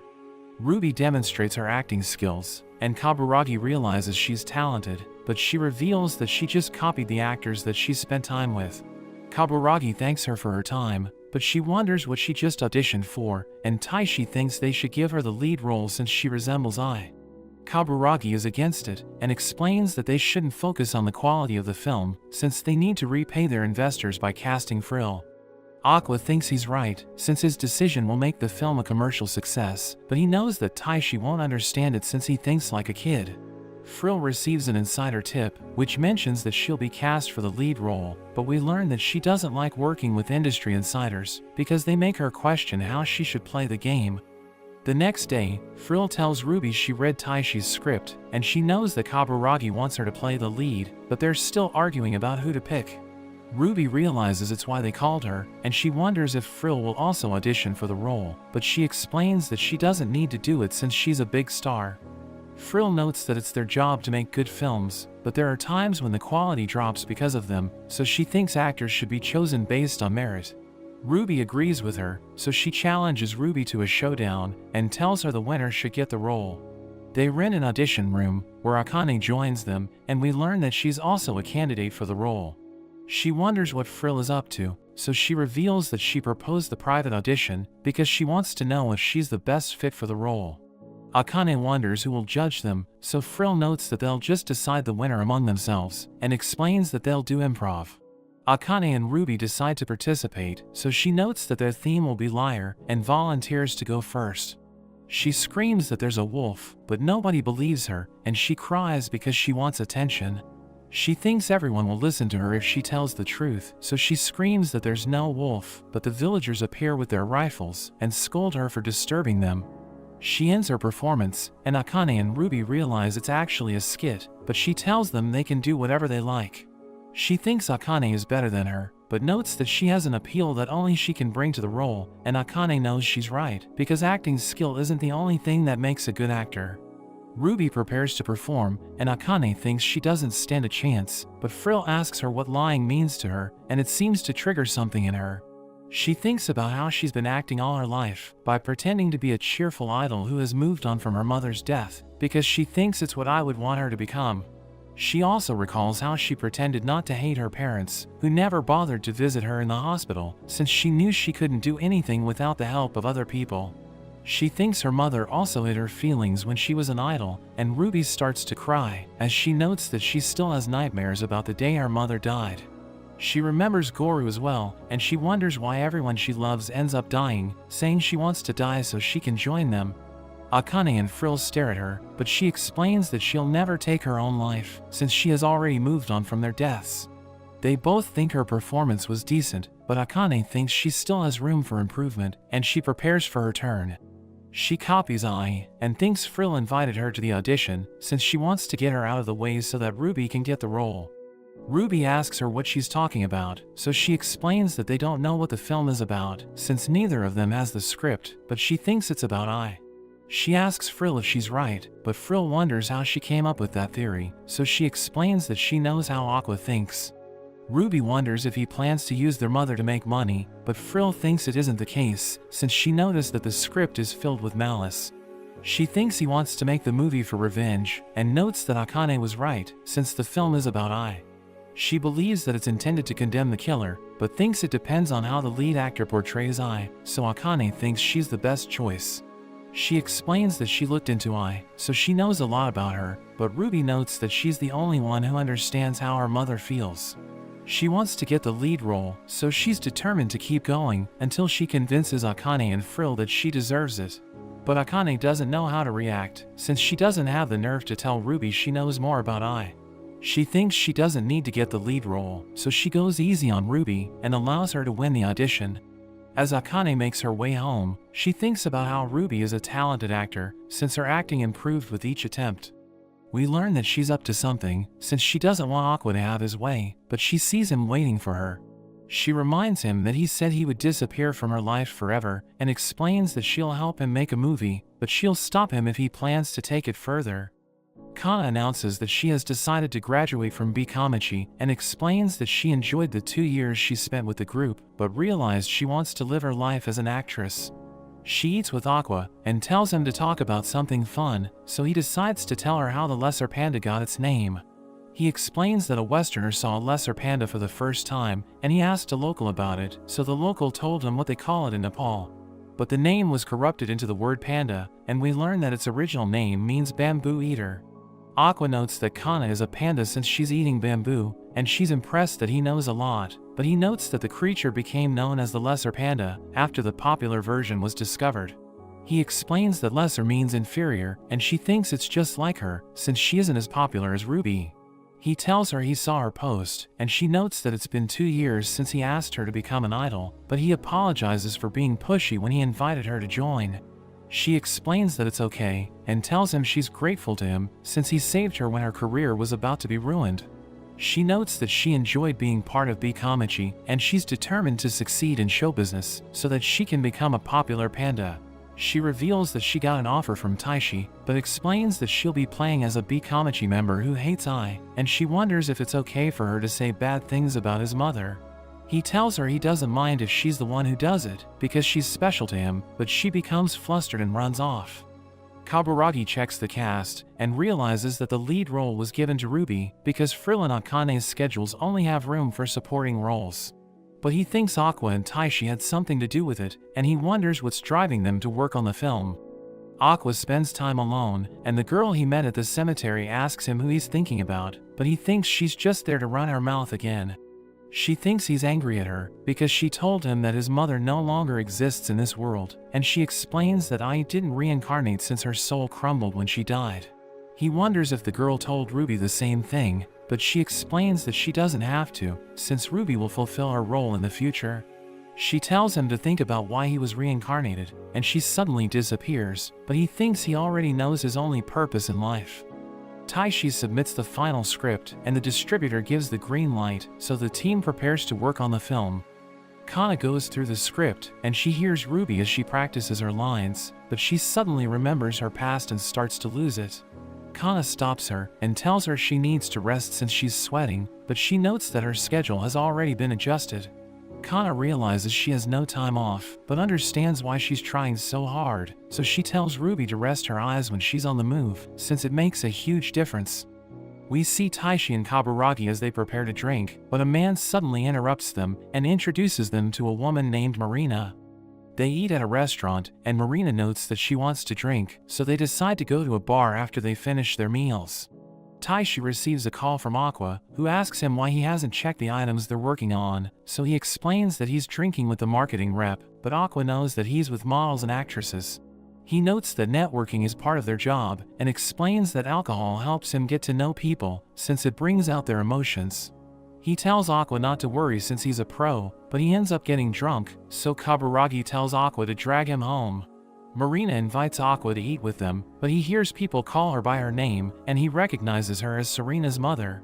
She gives him soda, since she knows he isn't old enough to drink, and he asks her about her family, as he recalls that she didn't visit Serena in the hospital. She shows him her family picture, but he can't believe it, because she seems to be having a good life without Serena. Kana watches Ruby as she practices her lines again, but wonders why she's still stuck in the part where she talks about her mother, who ran away from her when she was just a kid. Kana explains that she needs to look relieved, since she's supposed to let go of her mother and set herself free, but she can't bring herself to admit that her mother doesn't love her. Ruby's schedule is packed because of her gigs, and she prepares to go to sleep at 3 a.m., but Aqua sees her going through her script, since she knows that she needs to improve her acting. Kaburagi tells Miyako they're about to start filming, and explains that she needs to pack Ruby's schedule with acting lessons. She notes that Ruby barely gets enough sleep, because her schedule is already packed, but he thinks she should focus on acting, since she isn't as experienced as the other actors. We see Kana and Akane on a pirate ship, where they fight over a legendary treasure, but they both sweat because of the heat, and they tell the viewers to buy body wipes. The director is happy with their performance, and he can't believe they work well together, since he knows that they're rivals. After that, Ruby tells Kana and Akane they're amazing, and she knows that she still has a long way to go before she reaches their level. She asks for acting tips, so Kana tells her to know herself, since she needs to understand who she is on the inside. Kana teaches her how to use her emotions to establish a character, but Akane notes that she uses a different technique, since she's a method actor. That evening, Ruby thinks about what kind of person she is, and she wonders if her mother loved her when she was Serena. She recalls the last time her mother visited her in the hospital, and Serena was happy to see her, asking her if she would stay there. But she explained that she just dropped by to tell her she's heading to Tokyo, and notes that she needs to speak to the doctor. But Serena wonders if she loves her, so she tells her that she does, and Serena thinks she wasn't lying. We return to the present, as Ruby heads to Marina's house, and she thinks about pressing the doorbell, but decides not to do it. She starts to walk away, but Marina suddenly comes out of the house, and Ruby realizes that she has a son and daughter. In a flashback, we learn that Serena was diagnosed with a serious illness when she was 4, and she only had a few years left to live. Her mother treated her with love and care, but she suffered a mental breakdown because of her daughter's condition, and her husband separated them to help her recover. We learn that Serena's parents are wealthy, so they put her in the biggest hospital in their hometown, but they focused on their jobs to run from their sorrows. Her condition continues to get worse, and she waits for her mother to visit her again, wondering if she still loves her. Goro visits Serena, and realizes she's also a fan of Bikamachi, so they talk about Ai, which makes her feel better. Goro and Ai become the two rays of hope that keep her alive, but she eventually passes away, and she cries during her final moments, since her mother never came back to see her. Back in the present, Ruby cries in her room, because she thinks Marina never loved her, and she wonders why everyone she loves ends up dying. Aqua watches her, and recalls how Serena told him she wanted to be like Ai, so that she could put a smile on everyone's faces. Ruby starts to question why she became an idol, and he tries to cheer her up, but she tells him she doesn't need his help. She reveals that she became an idol to find the person who killed Goro and Ai, and punish them for what they did, but Aqua notes that living for revenge will only bring her pain and suffering. He tells her not to go down that path, but she refuses to listen to him, and explains that she doesn't see him as her family. She thinks he has no right to act as her big brother since he's a hypocrite, but he begs her to listen to him, and calls her Serena. He explains that she has finally left the hospital, and reminds her how she wanted to be like Ai, so that she can put a smile on everyone's faces. She realizes he's Goro, and recalls how he looked after her during her previous life, so she becomes emotional. She wonders why he didn't say anything, so he explains that he wasn't sure until he heard her talk about him, and she reveals that she's been looking for him all this time. She wonders why he sold their mother out, so he explains that it's part of his revenge plan, and notes that he'll do anything to avenge Ai. Ruby recalls that she did terrible things in her quest for vengeance, and admits that it makes her feel bad, since she always wanted to make everyone smile. She thinks she needs to keep lying to succeed as an idol, but he tells her to stop chasing their mother's shadow and just live her life, since she's different from Ai. She notes that it's hard to be an idol, since she remembers her mother's killer when she looks at the fans, but she hides her emotions so that they will love her.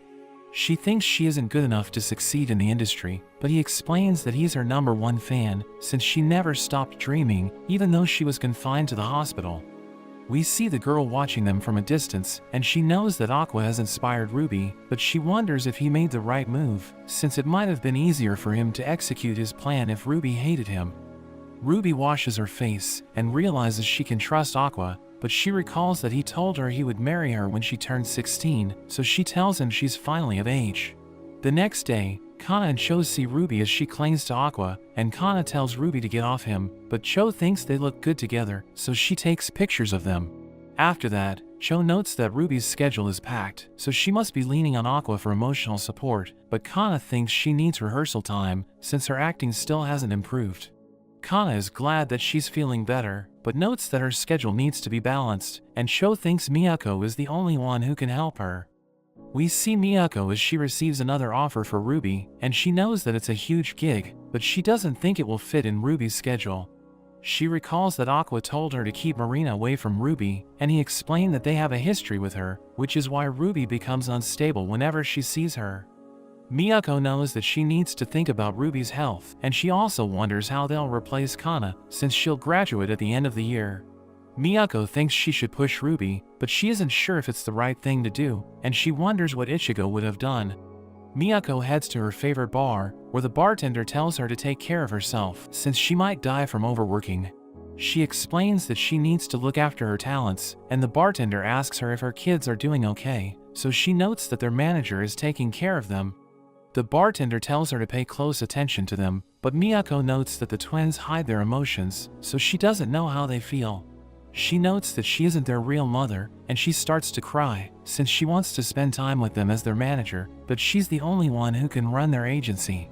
Ichigo suddenly appears, but he's surprised to see Miyako and runs away, so she chases after him. She throws her shoe at him, and he gets knocked down, so she catches up to him and scolds him for leaving her behind. In a flashback, we see Miyako when she first saw Tokyo, and she realized it was beautiful, so she wanted to live there. She works in a nightclub, where she steals the hearts of influential men, allowing her to level up her game.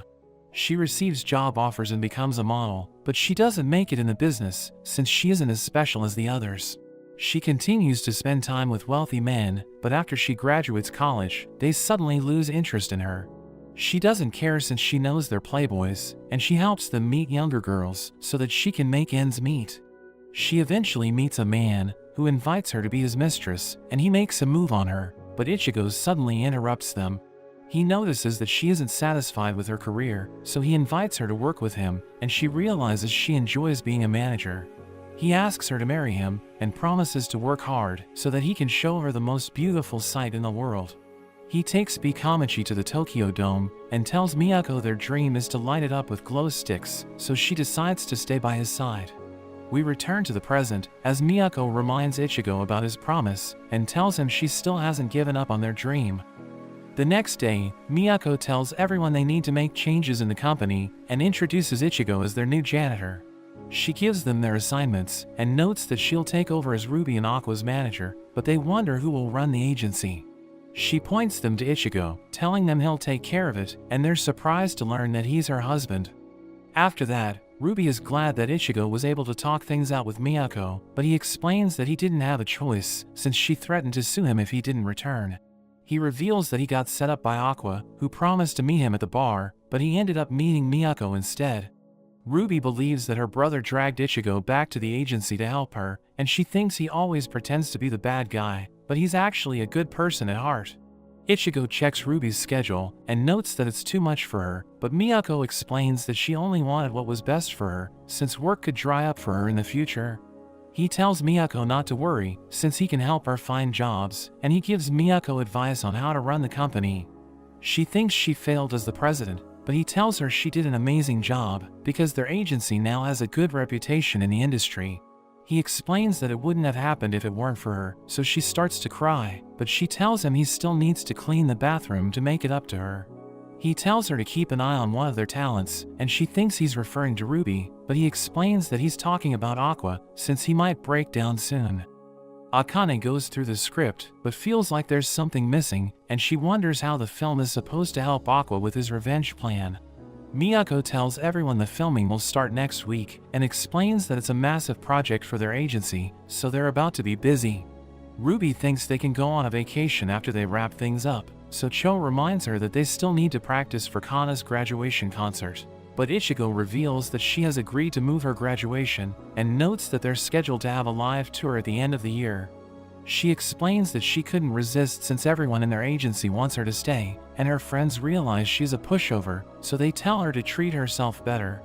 Taishi shows them the final script, and they start to go through it, but they wonder why there are empty spaces in the cast list. He explains that they're kid roles, but they can't find child actors with real talent, so he needs to keep searching. The girl meets Aqua, who asks her if she keeps showing up since she has nothing better to do, but she explains that she just wants to guide him to the right path.